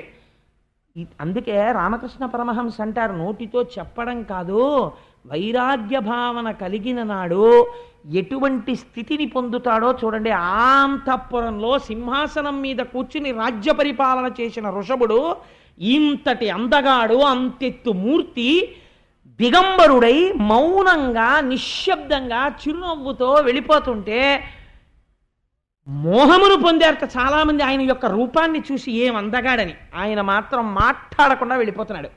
అలా వెళ్ళిపోతున్నాడు. ఎక్కడికి వెళ్ళిపోతున్నాడు ఆయనకే తెలియదు, వెళ్ళిపోతున్నాడు. కొంత దూరం వెళ్ళిపోయిన తర్వాత ఒళ్ళ స్నానం లేదు, ఒళ్ళంతా ధూళి పట్టేసింది. ధూళి చేత మిగుల ధూసరితంబైన జడలు కట్టికడు పింగళి వర్ణనమున కేశపాశమును వెలిగించుచూ ఇతరులెవరు తన్ను ఎరుగకుండా. కొంతకాలం అయిపోయేటప్పటికీ పూర్వం వృషభుణ్ణి చూసిన వారు చూసినా గుర్తుపట్టలేరు. ఒళ్ళంతా ఇంత మందాన మట్టి అట్ట కట్టేసింది. మెల్లిగా జుత్తు జడలు కట్టేసి ఎర్రటి రంగుతో జడలు వేళ్లాడుతున్నాయి. ఒక ఉన్మాది, ఒక భూతావేశం, ఒక పిశాచం పట్టినవాడు ఎలా వెళ్ళిపోతాడో అలా వెళ్ళిపోతున్నాడు. పిల్లలు రాళ్ళు పెట్టి కొట్టారు, కొంతమంది పళ్ళు పెట్టి కొట్టారు, కొంతమంది ఆయన మీద మూత్ర విసర్జన చేశారు. పిచ్చివాడు అన్నారు, కర్రలు విసిరారు. ఆయన అందరి వంక చూసి ఒక చిరునవ్వు నవ్వేవాడు, మాట మాట్లాడేవాడు కాదు. అమాయకత్వం రా, లోపల ఉన్నటువంటి వాడు ఈశ్వరుడు, పైన దేహము, ఇది నేను కాదు, ఇది పడిపోయేంత వరకు ఇలా తిరుగుతాను అని వెళ్ళిపోతున్నాడు. వెళ్ళిపోయి చాలా కాలానికి అవధూత వేషమున ఇట్లవనిన్ మలినంబులైన అవయవములతో తవిలి జరించుచునుండెను భువి భూతాక్రాంతుడైన పురుషిని మాట్కిన్. భూతావేశం కలిగిన వాడు ఎలా తిరుగుతాడో అలా తిరుగుతున్నాడు. తిరుగుతూ కొంతకాలానికి ఎందుకు ఇంకా తిరగడం, ఏదో చేతిలో పడితే తింటాం, దొరికితే తాగుతాం, ఏమవుతుంది, లేకపోతే దేహం పడిపోతుంది, ఈ దేహం నేను కాదు కదా, అది పడిపోతే వచ్చిన నష్టం ఏమిటి అని ఒక చిత్రమైన వ్రతం పట్టేట. ఏమిటో తెలుసా అండి, జనులకిట్లు యోగ సంచారమెల్లా విరుద్ధమనుచు ఆత్మ బుద్ధి చూచి అజగరంబు మాట్కి అవనిపై నుండే బీభత్స కర్మమునకు పాలుపడుచు. బీభత్స కర్మ అన్నారు పోతన గారు, ఎవరు చేయలేరయా ఈ పని అన్నారు. అజగర వ్రతం చేశాడండి. అజగరం అంటే ఏమిటో తెలుసా, కొండ చిలవ, పెద్ద పాము. అజగరం అంటే కొండ చిలవ ఎలా భూమి మీద పడిపోయి ఉండిపోతుందో అలా ఒక చోట భూమి మీద పడిపోయి ఉండిపోయాడు. ఇప్పుడు ఏమిటి కదలడు, అలా నవ్వుతూ పడుంటాడు. ఎవరో తీసుకొచ్చి పాపం రాళ్ళేసి కొట్టేవారు, తిట్టేవారు, పుడిచేవారు, లేచేవాడు కాదు, నవ్వేవాడు. ఎవరో తీసుకొచ్చి పాపం అయ్యో ఏమిటో అలా పడిపోయాడు, పోన్లేండి ఎవరి జోలికి వచ్చాడు ఏం చేశాడు అని ఓ అరటిపండు ఇట్టేవారు, తినేవాడు. అక్కడే మల విసర్జన చేసేవాడు, అక్కడే మూత్ర విసర్జన చేసేవాడు, అందులోనే పొర్లుతూ ఉండేవాడు. ఈయన మల విసర్జన చేస్తే అందులోంచి 10 యోజనముల దూరము సుగంధము వ్యాప్తి చెందుతుండేది. అటువంటి యోగాన్ని పొందేశాడు. ఇంత యోగాన్ని పొందేస్తే, ఇంత ఆత్మస్థితిగతుడైపోతే సిద్ధులన్నీ వచ్చేసాయి. వచ్చేసి అయ్యా నువ్వు పొందినటువంటి యోగశక్తికి సిద్ధులన్నీ మేము నిన్ను వరిస్తున్నాం, స్వీకరించమన్నాయి. ఇప్పుడు ఆకాశగమనంతో సహా దూరశ్రవణము, పరకాయ ప్రవేశము అన్నీ ఆయన దగ్గరికి వచ్చి ఆయన అన్నాడు, నాకెందుకు ఇవన్నీ, నేను ఆత్మని, నేను ఆత్మలో కలిసిపోతాను, నాకు ఈ సిద్ధులు అక్కర్లేదని సిద్ధుల్ని వెళ్ళిపోమ్మన్నాడు. వెళ్ళిపోమ్మని అలా పడుండేవాడు భూమి మీద. అలా చాలా కాలం పడుండి ఒకనాడు దక్షిణ కర్ణాటక రాష్ట్రమునందున్నటువంటి అరణ్యమునందు నడుస్తున్నాడు. నడుస్తుంటే అక్కడ ఉన్నటువంటి చెట్లు ఒకదానితో ఒకటి రాపాడి అగ్నిహోత్రము బయలుదేరి పెద్ద పెద్ద అగ్నిజ్వాలలు వస్తున్నాయి. వాటి వంక చూస్తూ నవ్వుతూ నిలబడ్డాడు. ఎందువల్ల ఏమవుతుంది అంటుకుంటే, నేను కాని శరీరము పడిపోతుంది. అలా ఉండడం అంత తేలిక కాదండి అది. మనం అందుకే అన్నారు, ఋషభుడి కథ ఒక అసుర సంధ్య వేళలో ఎవరు వింటున్నారో వాళ్ళకి సమస్త కామితార్థములను ఇచ్చేస్తున్నాం అన్నారు. ఎందుకంటే ఆయన అటువంటి బీభత్సవ్రతం చేశాడు. ఆ అగ్నిహోత్రం శరీరాన్ని పట్టుకుంటుంటే నవ్వుతూ నిలబడ్డాడు. శరీరం కాలిపోయింది, తను ఆత్మలో కలిసిపోయాడు. చిత్రం ఏమైందంటే, ఋషభుడు ఇలాగా శరీరాన్ని వదిలిపెట్టాడు అని ఆ రాజ్యాన్ని ఏలుతున్న అర్హన్ అన్న రాజు తెలుసుకున్నాడు. తెలుసుకుని, ఓ మనకొక సత్యం తెలిసింది, లోపల ఉన్నది ఆత్మ, ఈ శరీరము మనము కాదు. కాబట్టి ఇంకా రాజ్యంలో ఉన్న వాళ్ళెవ్వరూ స్నానం చేయక్కర్లేదు, సంధ్యావందనం చెయ్యక్కర్లేదు, దేవాలయాలకు వెళ్ళక్కర్లేదు, అలాగే పూజలు చెయ్యక్కర్లేదు, బ్రాహ్మణుల్ని గౌరవించక్కర్లేదు, వేదం చదవక్కర్లేదు, యజ్ఞయాగాదులు చెయ్యక్కర్లేదు. అందరూ గుడ్డలు ఇప్పేసుకుని హాయిగా ఇలాగే జడులులా భూతావేశం ఉన్న వాళ్ళల్లా తిరుగుతుండండి, ఎప్పుడు పడిపోతుందని వాళ్ళందరూ ఈ ప్రక్రియ మొదలెట్టారు. అయితే ఇది మహాదోషము అన్నారు వ్యాసుల వారు. ఎందుచేత? ఇది కలియుగ లక్షణము అని పిలిచారు. కారణమేమి అంటే, మీరు జ్ఞాపకం పెట్టుకోండి బాగా, మీరు ప్రయత్నపూర్వకముగా జ్ఞానిని అనుకరించరాదు. 2, మీరు జ్ఞానిని అనుకరించలేరు. 2, మీరు ఎన్నడూ అజ్ఞానిని అనుకరించరాదు.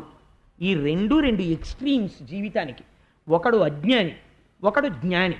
జ్ఞాని తండ్రికి తద్దినం పెట్టడం, అజ్ఞాని తండ్రికి తద్దినం పెట్టడం. రమణ మహర్షి ఎప్పుడైనా వాళ్ళ నాన్నగారికి తద్దినం పెట్టారండి? పెట్టరు. ఎందుకు పెట్టరు? ఉన్నది ఒక్కటే బ్రహ్మము, ఇంకేమిటింది? తండ్రి ఏమిటి, వెళ్ళిపోవడం ఏమిటి, తద్దినం ఏమిటి అంటారా? రమణ మహర్షి వాళ్ళ నాన్నగారికి తద్దినం పెట్టలేదండి, నేను పెట్టనని మీరు అన్నారనుకోండి, చేతులు కాలిపోతాయి. ఎందుకని? రమణ మహర్షి ఆ కందిరీగలు కుడుతుంటే కాలప్పగించి నించున్నారు, మీరు నించుంటారా? జ్ఞానిని మీరు అనుకరించరాదు. మీరు జ్ఞాని అయిపోతే అలా అయిపోతారంతే. అంతేకాని జ్ఞాని ఏదో చేశాడని మీరు చేయడం మొదలెట్టకూడదు. మీరు కర్మ చెయ్యాలి, భక్తి చెయ్యాలి. ఈ రెండు మిమ్మల్ని జ్ఞానిని చేస్తాయి. అంతేకాని మీరు జ్ఞానిని పట్టుకుని ఇమిటేట్ చేయకూడదు. అలాగే అజ్ఞానిని ఇమిటేట్ చేయకూడదు. అజ్ఞాని ఏం చేస్తాడు?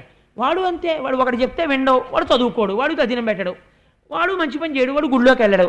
వాడు చేయట్లేదండి నేను చేయనంటే వాడు నాశనం అయిపోతాడు, నువ్వు నాశనం అయిపోతావు. అందుకని జీవితమునందు బాగా గుర్తుపెట్టుకోవలసినది ఏది? అజ్ఞానిని అనుకరించరాదు, మహాజ్ఞానిని అనుకరించు ప్రయత్నము కూడదు. కానీ మహాజ్ఞానిని గౌరవించి వారి బోధలు విని అటువంటి స్థితిని పొందడానికి భక్తితో కూడిన కర్మాచరణము చెయ్యాలి. ఇది వైరాగ్యం ఇచ్చి నిన్నొకనాటికి జ్ఞానిగా నిలబెట్టవచ్చు అంతే. ఇక్కడ కొంతమంది పొరపడుతుంటారు. అదే అర్హం చేసినటువంటి భయంకర కృత్యము. కాబట్టి పోతన గారు అన్నారు, ఒక మాట చెప్పారు, సాధారణంగా ఆ ఋషభుడు ఎలా జీవితాన్ని గడిపాడో అలా ఎవ్వరూ గడపలేరని మాత్రం జ్ఞాపకం పెట్టుకోండి. చాలా కష్టం. కాబట్టి ఏం చేస్తావు? ఒక మహాపురుషుడి యొక్క విశేషంగా ఇది విని చేతులొగ్గి నమస్కరించు. నీకు భక్తి జ్ఞాన వైరాగ్యములు కలిగి కృష్ణపాదములను చేరుకుంటావు. నీకు ఇహమునందు సమస్తము కలుగుతుంది. ఆ మహానుభావుడు, ఆ ఋషభుని యొక్క కుమారుడే భరతుడు. ఆయన పరిపాలించాడు కాబట్టే భరతుడు అని పేరొచ్చింది. ఆ భరతుడు విశ్వరూపుడు అనబడేటటువంటి ఆయన కుమార్తె పంచజనుడి వివాహం చేసుకుని 5 బిడ్డల్ని కన్నాడు. సుమతి, రాష్ట్రభృతుడు, సుదర్శనుడు, ఆవరుణుడు, ధూమ్రకేతువు. ఆయన భక్తి వైరాగ్యాలతో కొన్ని వేల లక్షల సంవత్సరములను భరతఖండం పరిపాలించాడు. ఆయనలా పరిపాలించిన వాళ్ళు ఇంకొకరు లేరు కాబట్టి భారతదేశమును పరిపాలించినటువంటి భరతుని పేరు మీద ఈ దేశమునకు భరతఖండము అని పేరు వచ్చింది. అంతటి మహానుభావుడు. ఆయన ఒక రోజు అనుకున్నాడు, ఇలా ఎంతకాలం రాజ్యం చేస్తాను, ఇలా ఎంతకాలం అని భోగం అనుభవిస్తాను, కాబట్టి నేను ఇక్కడి నుంచి బయలుదేరిపోయి పులహాశ్రమానికి వెళ్ళిపోతాను. వెళ్ళిపోయి అక్కడ గండకీ నది ప్రవహిస్తోంది, అక్కడ సాలగ్రామాలు దొరుకుతుంటాయి, నేను అక్కడికి వెళ్ళి తపస్సు చేస్తాను అన్నాడు. అని బయలుదేరి తపస్సు చేయడానికని వెళ్ళిపోయాడు. అక్కడ మనుష్య సంచారం లేదు, పులహాశ్రమంలో ఎవ్వరూ లేరు. తానే వెళ్ళేవాడు, తులసి దళాలు తెచ్చుకునేవాడు, పువ్వులు తెచ్చుకునేవాడు, దర్భలు తెచ్చుకునేవాడు, శ్రీమన్నారాయణుణ్ణి ఆరాధన చేస్తుండేవాడు. ఇలా ఉండగా ఒక రోజున తెల్లవారుజామునే సూర్యమండలాంతర్వర్తి అయినటువంటి నారాయణ దర్శనము తెల్లవారిన తర్వాత జరుగుతుందన్న ఉద్దేశంతో నదీ స్నానము కొరకని చీకటి ఉండగానే వెళ్ళాడు. వెళ్ళి స్నానం చేసి నది ఒడ్డున కూర్చుని ఆయన జపం చేసుకుంటున్నారు. చేసుకుంటున్నటువంటి సమయంలో ఒక చిత్రమైనటువంటి సంఘటన జరిగింది. అక్కడికి నిండు చూలాలైనటువంటి ఒక లేడి పరిగెత్తుకుంటూ వచ్చింది. ఇంతలో అరణ్యంలో ఎక్కడో ఒక సింహం ఒకటి బ్రహ్మాండములు బద్దలైపోయేటట్టు గర్జించింది. సింహం అరుపు విని నిండు గర్భిణి అయినటువంటి లేడి భయపడిపోయి నీటిలోకి దూకేసింది. దూకేయగానే దానికి ప్రసవమై ఒక లేడి పిల్ల పుట్టింది. లేడి వరదలో కొట్టుకుపోయింది. ఈ లేడి పిల్ల కొట్టుకుంటుంటే భరతుడు చూడలేక గబగబా వెళ్ళి ఆ పుట్టిన పిల్లని తెచ్చాడు. కానీ ఆ లేడి మరణించింది. అయ్యో తల్లి మరణించిందే అని ఈ లేడి పిల్లని తెచ్చుకుని ఆశ్రమంలో తన పక్కన పెట్టుకున్నాడు. పెట్టుకుని మెల్లమెల్లగా దానికి లేత గడ్డి పరకలు తినిపించడం, కొద్దిగా పాలు పట్టడం, దాన్ని జాగ్రత్తగా పులో సింహం వచ్చి తినేస్తుందేమో అని ఎవరికీ దొరకకుండా దాన్ని ఆశ్రమంలో తలుపులేసి పడుకోబెట్టడం చేసేవాడు. ఎప్పుడూ ఆ లేడి గురించి ఆలోచిస్తుండేవాడు. జపం మొదలెట్టేవాడు. మొదలెట్టి అమ్మో నేను ఎక్కువసేపు కళ్ళు మూసుకుంటే ఈ లేడి ఎక్కడికన్నా వెళ్ళిపోతుందేమో, ఏ పూలో తినేస్తుందేమో అని కళ్ళు విప్పి దాన్ని చూసుకుంటూ ఉండేవాడు. అది ఎప్పుడైనా వదిలిపెట్టినప్పుడు అలా కనపడకుండా వెళ్ళిపోతే అయ్యో నా లేడీ ఏమైపోయిందో, ఎక్కడికి వెళ్ళిపోయిందో, ఏ పులి తినేసిందో, ఏ వేటగాడు చంపేశాడో అనుకునేవాడు. మళ్ళీ ఆ లేడీ పరిగెత్తుకుంటూ వస్తుంటే సంతోషపడిపోయి అసలు ఈ లేడీ యొక్క పదఘట్టన చేత ఈ పవిత్రమవుతోంది భూమి, ఎంత బాగా పరిగెత్తుకొస్తోందో నా లేడీ అనుకునేవాడు. ఆ లేడీ అటు వెళ్ళి ఇటు వచ్చి తనని కొమ్ములతో కుమ్ముతుంటే పొంగిపోయేవాడు. అది వచ్చి ఆయన ఒళ్ళో పడుకునేది. ఆ ఒళ్ళో పడుకుంటే మాతృప్రేమ పితృప్రేమ చవి చూపించేవాడు. రాను రాను రాను రాను దేనికోసం వచ్చాడో తపస్సుకు అది మరిచిపోయాడు. మరిచిపోయి ఈ లేడి పిల్లని సాకడంలో పడిపోయాడు. పడిపోయి అస్తమానం లేడికి పాలు పట్ట, గడ్డి పెట్ట, దాంతో ఆడుకోను, అది పడుకుంటే తను పడుకోను, అది లేస్తే తను లేవను, దాని వెంట తిరుగుతుండను, ఇది మొదలెట్టాడు. ఏమనుకోవాలి దీన్ని? ఎందుకు మొదలెట్టాడో అది పోయింది. పోయి ఓ కొత్త పద్ధతోటి మొదలైంది. ఇప్పుడు తపస్సుకని బయలుదేరిన వాడు తపస్సు వదిలేశాడు. వదిలేసి అనవసరపు సంబంధాలన్నీ పెట్టుకున్నాడు. అంటే పోతన గారు అన్నారు, జననాథ మున్ను మోక్ష విరోధమని పాయగారాని పుత్రాదికంబులెల్లబాసి తపస్వి భరతుండు హరిణ శాబక పోషణంబున పాలనమున అతి లాలన ప్రీణ నానుషంగంబున మూషక బిలమతిరోషమునను సర్పంబు జొచ్చిన చందంబునను యోగ విఘ్నంబు మిక్కిలి విస్తరిల్లే కాన ఎంతవానికైనను కాలంబు కడవ రామినట్లు కాకపోదు పరమ మునులకైన బాయదు కర్మంబు నరులనంగనెంత నరవేరేణ్య అన్నారు. ఎలుక ఉన్న కన్నంలోకి పాము జొరబడిపోతే ఎలా ఉంటుందో అలా అసలు తన కడుపున పుట్టిన పిల్లలను వదిలేశాడు, తన భార్యను వదిలేశాడు, తన రాజ్యాన్ని వదిలేశాడు, ఈశ్వరుణ్ణి చేరుకుంటానని అడవిలో ఎవ్వరూ లేని పులహాశ్రమానికి వచ్చాడు. తపస్సు అన్నాడు, కూర్చున్నాడు. మనస్సంతా తీసుకెళ్ళి ఓ లేడి మీద పెట్టాడు. ఏమనుకోవాలి? ఎటువంటి వాడికి కాలం ఎంత గమ్మత్తుగా ఏదో ఒక ఎరవేసి అలా భ్రష్టం చేసేస్తుందో చూడరా. ఈశ్వరుడే కావాలని బయలుదేరిన వాడికి ఇన్నెందుకు కావలసి వచ్చారే, ఇప్పుడు ఈ లేడెందుకు కావలసి వచ్చిందిరా అన్నాడు. అని అంత్యకాలం సమీపించింది భరతుడికి. ప్రాణం పోతోంది కానీ మనస్సులో మాత్రం అయ్యో నేను చచ్చిపోతున్నాను, నా లేడీ ఏమైపోతుందో, నా లేడీ ఏమైపోతుందో, నా లేడీ వంక చూస్తూ కన్నుల నీరు పెట్టుకుని ఆ లేడీనే స్మరణ చేస్తూ ప్రాణం వదిలేశాడు. ఈశ్వరుడికి రాగద్వేషాలు ఉండవు. ఆఖరి స్మరణ లేడీ మీద ఉండిపోయింది కాబట్టి లేడీగా పునర్జన్మనిచ్చారు. లేడీగా పుట్టాడు. పుట్టి అయ్యయ్యో అంతటి చక్రవర్తిని అయ్యాను, నేను పరిపాలిస్తే దేశానికి భరతవర్షం అని పేరు వచ్చింది, అదే దేశంలో గడ్డి తింటూ లేడీనయ్యాను అని నేను ఆ లేడీని పట్టుకోవడం వల్ల కదా నాకు ఈ సంఘం వచ్చింది, అసలు నేను ఎవరిని ముట్టుకోనని వ్రతం పెట్టుకున్నాడు. నోరు విప్పి మాట్లాడేవాడు కాదు. పచ్చగడ్డి తింటే దాని మీద ఉన్న క్రిములు చచ్చిపోతాయని ఎండుగడ్డి మాత్రమే తినేది ఆ లేడీ. అంత విచిత్రమైన వ్రతం పెట్టుకుని తన పూర్వజన్మలో ఎక్కడ ప్రాణం విడిచిపెట్టాడో ఆ పులహాశ్రమానికి వచ్చాడు. ఒక్కనాడు నోరు విప్పి అరిచేది కాదు ఆ లేడీ, ఏ మందతోనూ కూడేది కాదు. లోపల ఎప్పుడూ నారాయణ స్మరణం నారాయణ స్మరణం నారాయణ స్మరణం చేసుకుంటూ అలా ఎండుటాకులు ఎండుగడ్డి తింటూ జీవితాన్ని గడిపి అంచమునందు భగవంతుణ్ణే స్మరిస్తూ శరీరం విడిచిపెట్టింది. కానీ మోక్షం పొందడానికి మనుష్య శరీరంలోకి రావాలి మళ్ళీ త్రూ ప్రాపర్ ఛానల్. ఏదైనా కూడాను you have not routed your application through proper channel, so the advance copy submitted by you is here with return, please route it through proper channel అని పై ఆఫీస్ నుంచి కిందకు వచ్చేసినట్టు మళ్ళీ మనుష్యుల్లోకి వెళ్ళాడు. ఈసారి ఎక్కడ పుట్టాడు? అంగిరసుడు అనేటటువంటి ఒక బ్రహ్మజ్ఞాని కడుపున పుట్టాడు. పుడితే ఆయన పుట్టిన తరువాత కొంతకాలం అయింది. అయిన తరువాత ఆయనకి ఉపనయనం చేశారు. ఉపనయనం చేసిన తరువాత ఆయనకి మనస్సులో భావన ఉండిపోయింది. అప్పుడు పులహాశ్రమానికి వెళ్ళాను, లేడీ మీద భ్రాంతి ఎట్టుకున్నాను. ఆ లేడీ మీద భ్రాంతి ఎట్టుకుని లేడీని అయ్యాను. ఎలాగో అలా కష్టపడి మనసులో భగవంతుడిని ఎట్టుకుని లేడీని వదిలి ఇప్పుడు ఈ బ్రహ్మజ్ఞాని కడుపున పుట్టాను. ఇప్పుడు కానీ నాకు ఉపనయనం చేసిన తర్వాత గాయత్రి చేయడం, ఈయన చెప్పిన మంత్రాలన్నీ నేర్చుకుంటే, ఒరే వెళ్ళి ఉపనయనం చేసిరా, ఒరే వెళ్ళి ఉపనయనం లేకపోతే వివాహం చేసిరా అని, నాకు వివాహం చేస్తానని నాకు పెళ్లి చేసి నన్ను సంసారంలో పెడితే రేపు పొద్దున్న నాకు పిల్లలు పుడితే మళ్ళీ భ్రష్టుడిని అయిపోయి మళ్ళీ ఎడుజారిపోతాను. ఒక లేడీని ప్రేమించినందుకే ఇంత అల్లరొచ్చింది. అందుకని తస్మాత్ జాగ్రత్త జాగ్రత్త. అందుకని నేను ఎవరో ఎవరికీ తెలియకుండా ఉంటాను. అసలు నాకు పిల్లనిచ్చేవాడు ఎవడు ఉంటాడు, నేను ఎర్రెళ్ళే ఉంటాను, అందున అలా ఉంటానని తండ్రి గారు ఒరే సంధ్యావందనం చేసేటప్పుడు నాన్న ఆచమన చకాల సంకీర్తనం మరిచిపోయిన వాళ్ళ ముందు అర్ఘ్యం ఇచ్చేసి తర్వాత దేశకాల సంకీర్తనం మొదలెట్టేవాడు. ఒరే ముందు ఈ క్రతువు చేసి ఇది చేయరా అంటే ముందు మంత్రపుష్పం చదివి తర్వాత అర్ఘ్యం పాద్యం మొదలెట్టేవాడు. అదేమిట్రా ముందు మంత్రపుష్పం ఏమిట్రా, ముందు అర్ఘ్యం పాద్యం అవన్నీ ఉపచారాలన్నీ అయిపోయిన తర్వాత నీరాజనం అయిపోయిన తర్వాత మంత్రపుష్పం రా అంటే మర్చిపోయానో వెరినవు నవ్వేవాడు. ఏమీ మర్చిపోలేదు, అన్నీ తెలుసు. ఈశ్వరుడు లోపల ఉన్నాడని తెలుసు, ఆత్మసంగతి తెలుసు, అన్నీ తెలుసు. ఒంటి మీద ఇంత మందాన మట్టి పట్టి ఓ యజ్ఞోపవీతం ఒకటి తండ్రి వేసింది ఉండేది. మంచి దృఢకాయుడు, పుట్టుకతోటి దృఢకాయుడై అలా కూర్చుని ఉండేవాడు. వెర్రివాళ్ళ ఏమీ మాట్లాడేవాడు కాదు. ఇంతలో ఆయన దురదృష్టవశాత్తు తండ్రి మరణించాడు. తల్లిగారు సహగమనం చేసేసింది.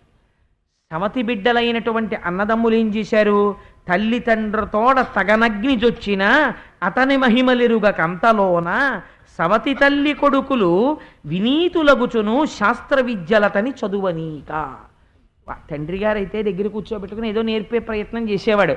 సమతి బిడ్డలు అన్నారు, వీడికి ఏం వచ్చు, వీడి బుర్రా, నాన్నగారు చెప్తేనే వీడికి రాలేదు, వీడికి శాస్త్రం ఏమిటి, వీడికి అవేం అక్కర్లేదు, వీడిని గొడ్ల సావిడి దగ్గర కూర్చోపెట్టండి, పొలానికి పంపించండి, వీడు ఆ పనులన్నీ చేస్తుంటాడని వీరే పేడెత్తరా అనేవాడు. పేడెత్తేవాడు.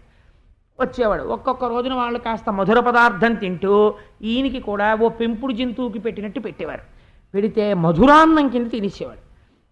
ఒక్కొక్క రోజున వాడికి పెట్టేది ఏమిటని చెప్పి పాసిపోయిన అన్నం ఇంతుంటే దుర్గంధ భూయిష్టమైపోయినటువంటి పాసిపోయిన అన్నం తెచ్చి అక్కడ పెట్టి ఊరే తినేరానివారు. ఎలాగో ఏమీ తెలియ తినేస్తాడు లేదు అంటే ఆయన మధురాతి మధురమైన అన్నాన్ని ఎలా తింటారో అలా తిని నవ్వేవాడు తప్ప అతుల మృష్ణాన్నమైన శుష్కాన్నమైన ఎద్ది పెట్టిన జిహ్వకు హితముగాని తలచి భక్షించు నా కొండు తలచి మిగుల ప్రీతి చేయడు రుచులందు పెంపుతోడా. తప్ప అదేంటి నాకు పాసిపోయిన అన్నం పెట్టారు, నేను కాయ కష్టం చేసేవాడిని, నాకు ఇలా పెట్టడమా అని తిరగబడి అడిగేవాడు కాదు. మౌనంతో ఏది పెడితే అదే తినేసేవాడు. సర్వం బ్రహ్మమయం జగత్ అని ఆ బ్రహ్మమునందు మనసు కుదుర్చుకొని ఉండిపోయాడు. అలా ఉండిపోతే ఓ రోజున అన్నదమ్ములు అన్నారు, ఒరే నువ్వు పొలానికి వెళ్ళి ఆ పొలం మీద అక్కడ మంచె ఉంటుంది, ఆ మంచె మీద కూర్చొని పంటని కాపలా కాయరా అన్నారు. ఆయన మంచెక్కి వీరాసనం వేసుకున్నాడు. వీరాసనం అంటే ఓ ఆసనం మీద కూర్చుని ఎడమ పాదాన్ని తీసి కుడి తొడ మీద పెట్టుకుంటారు. పెట్టుకుని ఎడమ మోచెయ్యి తీసి ఇలా ఎడమ మోకాలు మీద ఆంచి ఈ చేతి మీదకి గడ్డాన్ని ఆంచుకుని కూర్చుంటే దాన్ని వీరాసనం అని పిలుస్తారు. వీరాసనే సుస్థితం అని రామచంద్రమూర్తి కూర్చుంటుంటారు. అలా వీరాసనం వేసి కూర్చున్నాడు. ఎందుకు అలా కూర్చున్నాడు? కాపలా కాసేవాడు అలా కూర్చోడు వీరాసనాలు వేసుకుని. అంటే ఈయన అలా కూర్చుని అంతటా బ్రహ్మమునే చూస్తున్నాడు తప్ప ఆయనకు అసలు లోకమునందు వేరు కనపట్టలేదు. ఇప్పుడు ఆయన దగ్గరికి ఎవడైనా వచ్చి శూలం పెట్టి పొడి చేశాడు అనుకోండి, ఆయనకి బ్రహ్మమే కనపడుతుంది. ఆ స్థితిలో ఉన్నాడు వీరాసనం వేసుకొని. ఈ స్థితిలో ఉండగా లోకమునందు కొంతమంది చిత్ర విచిత్రమైన ప్రవృత్తులు ఉన్న వాళ్ళు ఉంటారు. ఓ పిల్లలు లేనటువంటి వ్యక్తి ఏదో కాళికాదేవికి మంచి అవయవహీనత్వం లేని వాడిని బలిస్తే పిల్లలు పుడతారనుకుని బ్రహ్మజ్ఞానుల జోలికెడితే లేనిపోని ప్రమాదాలు వస్తాయి. వీడెవరో బాగానే ఉన్నాడు, వీడిని తీసుకుపోతాను రండి, వీడు మాట కూడా మాట్లాడటం లేదు, ఎదురు తిరిగని వెళ్ళి తాళ్ళేసి కడుతున్నారు. చక్కగా కట్టించేసుకున్నాడు. పదన్నారు, వెళ్ళిపోయిన తర్వాత ఆలయానికి తీసుకెళ్లారు. ఏదో పెట్టారు, తినేశాడు. తీసుకొచ్చి ఇలా ఒంగు నిందు నరికేస్తా ఉన్నారు. ఒంగాడు. కత్తి ఎందు బ్రహ్మం, నరికేసే వాళ్ళ ఎందు బ్రహ్మం, కాళికాదేవి ఎందు బ్రహ్మం, అంతటా బ్రహ్మమని చూసి తల వంచాడు. వెంటనే కాళికాదేవి విగ్రహంలోంచి అమ్మవారు బయటకు వచ్చింది. ఆయన బ్రహ్మజ్ఞాని మహానుభావుడు, అంతటా ఈశ్వర దర్శనము చేస్తున్నవాడు. ఆయన మీదరా కత్తెత్తుతారు మీరు అని కత్తి తీసి ఆ వచ్చిన వారి శిరస్సులన్నీ నరికేసి ఆవిడ తాండవం చేసింది. ఆయన మాత్రం సంతోషంగా చూసి నవ్వుతూ స్తోత్రం చేయలేదు. బ్రహ్మమే అనుకుని ఓ నమస్కారం పెట్టుకుని మళ్ళీ తిరిగి వచ్చేస్తున్నాడు ఇంటికి. ఎంతటి స్థితిని పొందేశాడో చూడండి. వచ్చేస్తుంటే సింధు దేశపు రాజు ఒకడు ఉన్నాడు. ఆయన పేరు రహుగణుడు. ఆయన ఇక్షుమతీ నదీ తీరంలో ఉన్న కపిల మహర్షి దగ్గర తత్వోపదేశం పొందుదామని ఒక పల్లకీలో వెళ్ళిపోతున్నాడు. లోపల అహంకారం ఏం వదిలిపెట్టలేదు, కానీ తత్వోపదేశం కోసమని పెడుతున్నాడు. అందుకని బోయిలు మోస్తున్నారు. ఏం దగ్గర దాపా పూర్వం పాపం అలా మోసి పట్టుకుపోతుండేవారు. పట్టుకుపోతుంటే ఒక బోయికి ఏదో అలసట వచ్చింది, వాడికి జ్వరం వచ్చింది. అయ్యా నేను ఇంకా లేచి మొయ్యలేనండి, స్పృహ తప్ప కింద పడిపోతానని అవసరంగానన్నాడు. అంటే సరే వాడిని అక్కడ వదిలేశారు. 4వ బోయి లేకపోతే పల్లకి ఎలా నడుస్తుంది? అందుకని ఒక బోయి కోసం చూస్తుంటే ఈయన బుర్ర ఉంచుకుని వచ్చేస్తున్నాడు. ఒరే ఈయన ఎవరో బాగున్నాడు రా, మంచి దృఢకాయుడై ఉన్నాడు, ఈయన్ని తీసుకురండి పల్లకి మోస్తాడన్నారు. బాగా పొడుగైన వాడు పల్లకి పట్టుకుంటే ఓ ప్రమాదం ఉంటుందండి, ఓ ఇబ్బంది ఉంటుంది. ఏమిటో తెలుసా? నేను ఎప్పుడైనా ఈశ్వరుడి పల్లకి పట్టుకున్నాను అనుకోండి, నా వెనక వాళ్ళు కంప్లైంట్ చేస్తారు, ఏమన్నా పల్లకి తేలిపోతుందని. ఎందుకనంటే పొడుగ్గా ఉన్నవాడు పట్టుకుంటే బరువు అంతా ఆయన భుజం మీదకి వెళ్ళిపోయి వెనక వాళ్ళకి తేలికైపోతుంది. అందుకని ఈక్వల్గా రెస్ట్ అవ్వవు అవి. అందుకని అదేంటి ఈయన అది పట్టుకుని వెళ్ళిపోతున్నాడు, కానీ అంతటా బ్రహ్మమును చూస్తున్నాడు. ఆనందపడిపోవడంలో ఒక్కొక్కసారి ఆ ఈశ్వర తేజస్సు జ్ఞాపకానికి వచ్చి ఆ బ్రహ్మమును అనుభవించేవాడు ఎందులో అనుభవిస్తాడో మీకు తెలియదు. ఓ చిలక పలికింది అనుకోండి, ఆహాహా ఈశ్వర రూపంలో ఉన్నటువంటి ఆ చిలక ఇన్ని వర్ణములతో ఈశ్వరుడు ఉన్నాడు, అది బ్రహ్మము పలుకుతోందని ఆనందపడిపోయి ఓ గెంతుకు ఎత్తుతాడు ఆనందంతో. ఈ లోపల ఉన్న రాజుగారికి టంగం తగిలేదు. ఆయన 2 మాటలు చూసి అడిగాడు, ఎందుకురా ఏంటి ఎగిరెగిరి పడిపోతున్నారు, పల్లకిలో నాకు తగులుతోంది, ఒంటి మీద తెలివుందా అని అడిగాడు. అడిగితే వాళ్ళు అన్నారు, అయ్యా మా తప్పు కాదండి, కొత్త బోయి సరిగ్గా లేడు, వీడేమిటో సరిగ్గా నడవట్లేదు, ఏమిటో తలంచుకొని సంతోషపడిపోతూ నవ్వుకుంటూ ఆనందపడిపోతూ అటు దూకేసి ఇటు దూకేసి వీడు ఇష్టం వచ్చినట్టు నడుస్తున్నాడు అన్నారు. అంటే రాజుగారికి చాలా కోపం వచ్చింది. ఆ బోయి వంక చూసి, మోస్తున్నవాడు బ్రహ్మజ్ఞాని, ఆయన వంక చూసి పరిహాసం ఆడాడు. అన్నిటికన్నా ప్రమాదం బ్రహ్మజ్ఞానితో పరిహాసం ఆడడం. ఎటువంటి పరిహాసం ఆడాడో చూడండి. అతుల మృష్ణాన్నమైన శుష్కాన్నమైన తిని బయలుదేరితే అలసితి వెంతయున్ ముసలివాకట డస్సితి మేను మిక్కిలి పలచన ఉన్నది శిబిక భారము దూరము మొసితే గతిన్ నిలిచెదవెంచు భూవరుడు నిష్ఠురతన్ వినపల్కనాయడన్ పలుకక మోసనా శిబిక బ్రాహ్మణ వర్యుండు పార్థివేశ్వర. ఆయన పల్లకి తెర తప్పించి కిందకి చూసి అన్నాడు, ఏమిరా పాపం అన్నం తిని చాలా రోజులైనట్టుంది. ఆయన మంచి బలిష్టంగా ఉంటాడు కదా, మరి ఆ మోస్తున్నటువంటి భరతుడు ఆయన్ని చూసి, పాపం చాలా బక్క చిక్కిపోయి ఉన్నావు, చాలా ముసలివాడి అయిపోయావు, ఇప్పుడే కదా పల్లకి పట్టుకున్నాడు ఆయన, పాపం చాలా దూరం మోసి మోసి బడలిపోయినట్టున్నావు, నీకు ఒళ్ళు చాలా కష్టపడిపోతున్నట్టుందిరా నీకు, అందుకని నీకు పల్లకి మోయడం చేత కావట్లేదే అన్నాడు. అంటే తిన్నగా నిందించలేదు, పరిహాసపూర్వకమైనటువంటి నింద చేశాడు. అలా నింద చేస్తే ఆయన ఏమీ మారు మాట్లాడకుండా ఇంకొక నవ్వు నవ్వి మళ్ళీ వెళ్ళిపోతున్నాడు. మళ్ళీ వెళ్ళిపోతుంటే మళ్ళీ రాజు అనుకున్నాడు, సరే నేను ఇన్ని మాటలు అన్నాను కదా జాగ్రత్తగా మోస్తాడనుకున్నాడు. ఆయన ఈ మాటలు విని ఓ నవ్వు ఎందుకు నవ్వాడంటే, వీడు ఎంత వ్యామోహంలో ఉన్నాడు రా, నేను రాజును అనుకుంటున్నాడు, ఇంకోడు బంటు అనుకుంటున్నాడు, ఇన్ని ద్వంద్వాలు చూస్తున్నాడు రా అని ఆయన నవ్వాడు. ఈయన అందుకు నవ్వాడని ఆయనకి తెలియదు, జాగ్రత్తగా మోస్తాడని ఆయన అనుకుని తెరవేసుకున్నాడు. ఈయన మళ్ళీ బ్రహ్మమునందు రమించిపోతున్నాడు. రమించిపోతూ పెడుతూ మళ్ళీ దూకాడు ఎందుకో, ఇంత ఠాంగుంది అయింది. తగిలితే రాజు అన్నాడు, ఏమిరా నీకు ఒళ్ళు దగ్గర పెట్టుకుని మోస్తున్నట్లు నాకు కనపట్టలేదు, నీ బుద్ధి వక్రించి నడుస్తున్నావు, నిన్ను నా రాజదండనము చేత మామూలు మార్గంలోకి తిప్పే అవసరం ఉన్నట్లు కనపడుతోంది అన్నాడు. అంటే పలకమే అన్నాడు. అంటే ఇప్పుడు ఈయన మాట్లాడడం మొదలుపెట్టాడు. ఆయన అన్నాడు, రాజా నువ్వు మాట్లాడినది నిజమే, ఇప్పటి వరకు పుట్టిన తర్వాత భరతుడు మాట్లాడలేదు. ఇప్పుడు అన్నాడు, నువ్వు ఎవరిని శిక్ష వేస్తావు, ఎవరు ముసలితనాన్ని పొందుతున్నారంటున్నావు, ఎవరికి ఆకలేసిందంటున్నావు, ఎవరు మొయ్యలేదంటున్నావు, ఇవన్నీ చేసేది దేహం. ఈ దేహము నేను కాదు, నేను ఆత్మని అని ఉన్నవాడను నేను. ఆ దేహాన్ని శిక్ష వేస్తానంటున్నావు నువ్వు. చచ్చిపోయిన శవాన్ని ఎవరైనా శూలంతో పొడిస్తే పగ తీరుతుందా? అలా నేను ఈ దేహము కాదన్నవాడిని తీసుకెళ్ళి దేహానికి శిక్ష వేస్తే వాడికి ఏమైనా బాధ కలుగుతుందా? పిచ్చివాడా రాజా, ఇది నీ మాయని, నీ అజ్ఞానాన్ని బయట పెడుతోంది.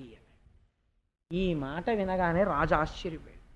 అమ్మ బాబోయ్, మోస్తున్నవాడెవరో సామాన్యుడు కాడు, ఒక బ్రహ్మజ్ఞాని మాట్లాడుతున్నాడు అని పల్లకి ఆపమని గభాలన కిందకి దూకి ఆయన వంక చూస్తే గుర్తుపట్టడానికి ఒక యజ్ఞోపవీతం ఒకటే కనపడింది. ఆయన పాదముల మీద పడి నమస్కరించాడు. అయ్యా, బహుశः నన్ను పరీక్ష చేయడానికి మీరు కపిలుడే ఇలా వచ్చారని అనుకుంటున్నాను. నేను ఎవరి దగ్గర తత్వదర్శనం చెయ్యాలనుకున్నానో ఆ కపిలుడే వచ్చాడేమో. మీరెవరు? నిజం చెప్పండి. మీరు నాకు హితోపదేశం చేయవలసిన వారై ఉన్నారు. మహానుభావ, మీరు ఒక మాట అన్నారు ఇందాక, లోపల ఉన్న ఆత్మ నేను, పైన ఉన్నటువంటి దేహము నేను కాదు, దాన్ని నువ్వు ఎలా చంపుతావు? అది నేను కాదు అని నేను స్థిరమైన నిర్ణయమునందున్నవాడను అన్నారు. మీ మాటలు నన్ను చాలా సంతోషపెట్టాయి.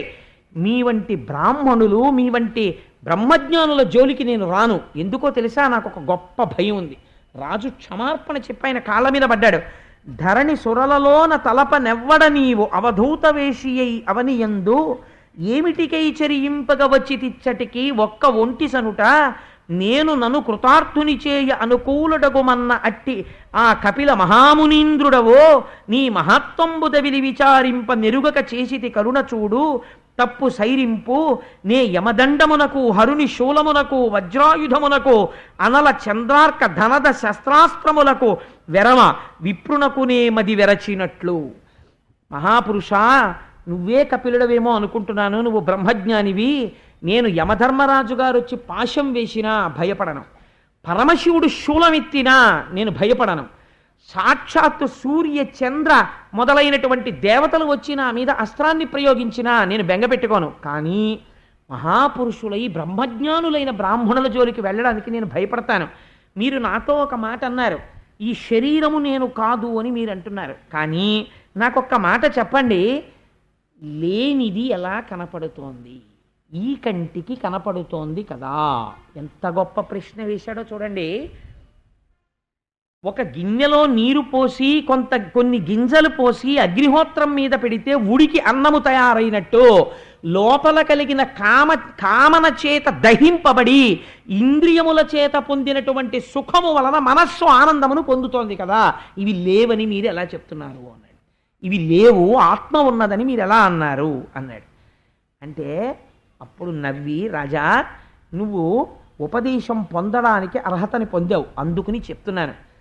ఈ లేదు అనబడేటటువంటి పదార్థము ఈ కన్నుల చేత లేనిది కాదు, ఈ కన్నులకు కనపడుతుంది. దీన్ని తిరస్కరించకపోతే నువ్వు ఏది కనపడుతోందో అది సత్యమని నిలబడిపోయిన వాడివే. ఇప్పుడు ఇక నీకు బోధ ఎందుకు? ఎదురుగుండా ఉన్నవారు మనుషులు, నేను మనుషుల్ని అనడానికి బోధ అక్కర్లేదు. ఉన్నదొక్కటే, సభాస్వరూపమైనటువంటి పరమశివునకు నమస్కారము అని అన్నాను అనుకోండి. ఇంతమంది లేరు సభలో, శివుడొక్కడే కూర్చున్నాడు అని నేను అన్నాను అనుకోండి, అప్పుడు నేను ఏదో ఒక స్థాయిలో మాట్లాడి ధన్యుడను కావడానికి ప్రయత్నం చేస్తున్న వాడి కింద లెక్క కదా. అంతేగాని మీ అందరికీ నా నమస్కారం అన్నాను అనుకోండి, అనేకత్వాన్ని నేను చూస్తున్నట్టు లెక్క. ఇంకా నేను ఇక్కడ కూర్చోడం ఎందుకు చెప్పడానికి, వెంటనే దిగిపోవచ్చు.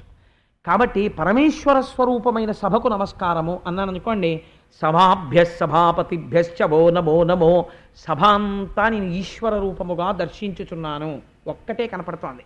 కాబట్టి ఇప్పుడు ఏమైంది, ఈ నేత్రమునకు అనేకము కనపడతాయి. కారణమేమి, మూడిటి వలన, కాలము, బుద్ధి, నామము. రూపం ఉంటే నామం ఉంటుంది, నామం ఉంటే రూపం ఉంటుంది. మైకో అన్నాను అనుకోండి, ఇది గుర్తొస్తుంది తప్ప వైరు గుర్తురాదుగా. నామం ఉంటే రూపం, రూపం ఉంటే నామం, నామము రూపము రెండూ లేవనుకోండి, మాయ పోయినట్టు. మీకు నేను ఒక్క ఉదాహరణ చెప్తాను, టక్కన పట్టేసుకుంటారు మీరు. ఇది మీరు కొంచెం అర్థం చేసుకుంటే. నన్ను మీరేమని పిలుస్తారు? ఈ సభలో ఉన్న ఇన్ని వేల మంది కూడా రకరకాల పేర్లు పెట్టి నన్ను పిలవరు కదా. మీ అందరూ పిలిస్తే నన్ను ఏమని పిలుస్తారు? కోటేశ్వరరావు గారు అని పిలుస్తారు. ఈ కోటేశ్వరరావు గారు అని పిలవబడినప్పుడు నేనేమంటాను? ఏమండి అని మీ వంక తిరుగుతాను. ఈ కోటేశ్వరరావు అనబడేటటువంటి పేరు ఈ రూపమునకు ఎప్పుడు వచ్చినది?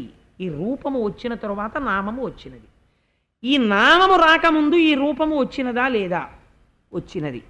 ఈ రూపం ఎప్పుడు వచ్చింది? మా అమ్మగారి కడుపులోంచి ఏదో ఒక రోజున వచ్చింది. రాగానే దీనికి ఆ కోటేశ్వరరావు అన్న పేరు లేదు. కోటేశ్వరరావు అన్న పేరుతో ఇది పిలవబడలేదు. ఇది ఏ పేరు లేకుండా అనామకమై పడి ఉన్నది. మా అబ్బాయి అంతే, శిశువు. కొంతకాలం అయిన తర్వాత నామకరణం చేశారు, దీనికి కోటేశ్వరరావు అని పేరు పెట్టారు. పెడితే ఇప్పుడు దీన్ని ఎవరైనా చూస్తే కోటేశ్వరరావు గారండి అని దీనికి పేరు పెట్టారు. ఇప్పుడు ఈ పేరు లేదనుకోండి, నేను కొన్నాళ్ళు పోయిన తర్వాత నేను అలాంటి పని చేయను, కానీ ఉదాహరణకి చెప్తాను, దీనికి నేను కామేశ్వరరావు అని పేరు పెట్టాను అనుకోండి, ఇందులో ఏమైనా మార్పు వస్తుందా? ఏమీ రాదు. రూపము నామము చేత మారడం లేదు, నామము రూపము చేత మారవలసిన అవసరం లేదు. కానీ ఈ రెండూ కూడా అశాశ్వతమే. కోటేశ్వరరావు అన్న పేరు, కోటేశ్వరరావని పిలవబడిన శరీరము, ఈ రెండూ అబద్ధం. ఎందుకని? ఇది ఒకనాడసలు నామకరణమునకు ముందున్నటువంటి ఈ శరీరం మా అమ్మగారి కడుపులో ఒక బుడగగా ఒకనాడు ఉన్నది. అంతక పూర్వము ఈ శరీరము లేదు కదా. కాబట్టి నామము రూపము రెండూ అబద్ధం. కానీ కోటేశ్వరరావని ఇవాళ పిలువబడుతున్నటువంటి లోపలను ఉన్న జీవుడిగా అజ్ఞానంలో ఉన్న ఆత్మ మాత్రం ఎప్పటి నుంచో ఉన్నది, దానికి పేరు లేదు. నామరూపములుగా కాలగతి ఎందు బుద్ధి చేత నిర్ణయింపబడి ఈ కంటి చేత భ్రాంతికి లోను చేస్తున్నది ఏదో అది మాయా. అది జ్ఞాననేత్రము చేత తిరస్కరింపబడుతుంది, మాంసనేత్రము చేత మగ్నము చేస్తుంది. అది నువ్వు తెలుసుకుంటే ఇప్పుడు నేను నీకు చెప్తాను, ఒక్క మాట ఆలోచించు. ఇది పృథివీ, భూమి.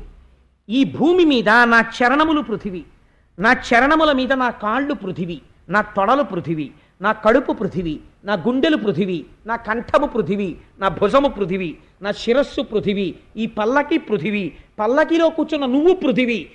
ఇవన్నీ పృథివీ వికారములే. ఈ మాత్రం వికారానికి నువ్వు పెద్ద డెసిగ్నేషన్ పెట్టుకున్నావు, నేను మహారాజుని, వాడు బోయి అని నన్ను నిందించి మాట్లాడుతున్నావు. కానీ నువ్వు మాట్లాడడానికి ఆధారమైన ఆత్మ, నాలో ఉన్న ఆత్మ ఒక్కటే. రెండు శరీరాల్ని ధరించాయి. ఈ రెండు నామరూపముల చేత గుర్తింపబడుతున్నాయి, కానీ ఇవి మాయా. వీటికి ఆస్తిత్వం లేదు. లోపల ఉన్నదే శాశ్వతం. రాజా, నువ్వు ఇది తెలుసుకుంటే సత్యం తెలిసేసుకున్నట్టే, నీకు తత్వం అర్థమైపోయింది. కానీ ఇది అర్థం అవ్వకుండా ఏది చేస్తుందో తెలుసా? ఒక అడవి. ఏమా అడవి? మోహం అనే అడవి, సంసారం అనే అడవి. అక్కడ తోడేళ్లుంటాయి, మేకల వెంట తరుముకొచ్చినట్టు వస్తాయి. అది ఏవో తెలుసా? బంధుత్వాలు. ప్రతి వాడి ఇంట్లో ఈగలుంటాయి, పొమ్మంటే పోవు, తోలుకు తిని బతుకుతూ ఉంటాడు. అలాగే పిల్లలు, భార్య ఎప్పుడూ చుట్టూ వెంబడించి ఉండనే ఉంటారు. ఈగలు తోలుకుని అన్నం తిన్నట్టు ఇలా తోలుకుంటాడు, ఈగ బోలుతుంది, మళ్ళీ వచ్చి వాలుతుంది. ఇలా పోయినట్టుంటుంది, కామన మళ్ళీ వచ్చి వాలిపోతుంది, మళ్ళీ పుత్రేష ధనేష దారేష పట్టేసుకుంటుంటాయి. రాజా, వ్యవసాయం బాగా చెయ్యాలనుకున్నవాడు కలుపు మొక్కని కత్తిరిస్తే సరిపోదు, మళ్ళీ మొక్క పెరిగిపోతుంది. మొదటంట తీసి బయట పారేసి తగలబెట్టేయాలి ఎండిపోయిన తర్వాత.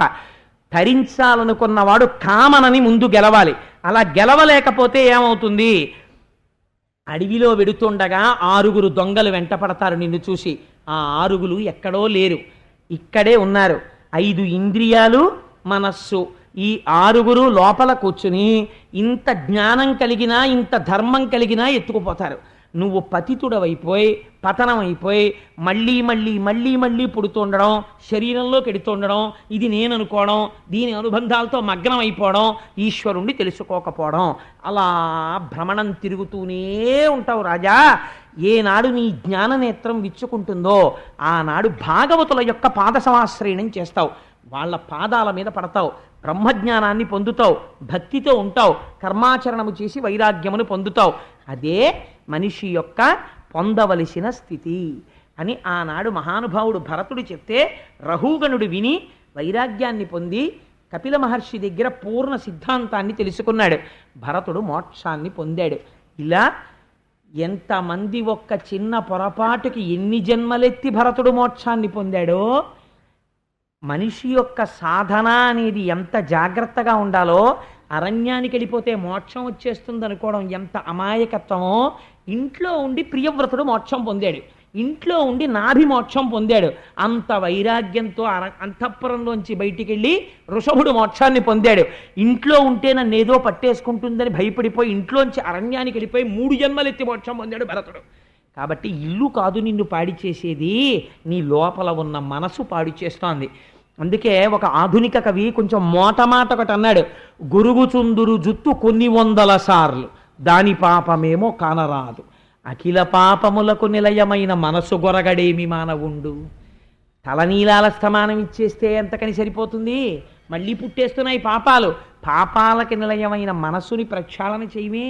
నీ మనస్సే నీ యొక్క ఉన్నతికి కానీ పతనమునకు కానీ కారణమవుతోంది అని ఒక అద్భుతమైనటువంటి విశేషాల్ని నలుగురి యందు 4 విషయాల్ని ప్రతిపాదన చేస్తూ ఇంత అద్భుతమైన ఘట్టాన్ని గృహస్థాశ్రమంలో తరించడానికి మనకున్న అనుమానాలు నివృత్తి చేస్తూ వ్యాస భగవానుడిచ్చిన అమృత ఫలాలను ఆంధ్రీకరించి పోతన గారు మనల్ని ఉద్ధరించారు.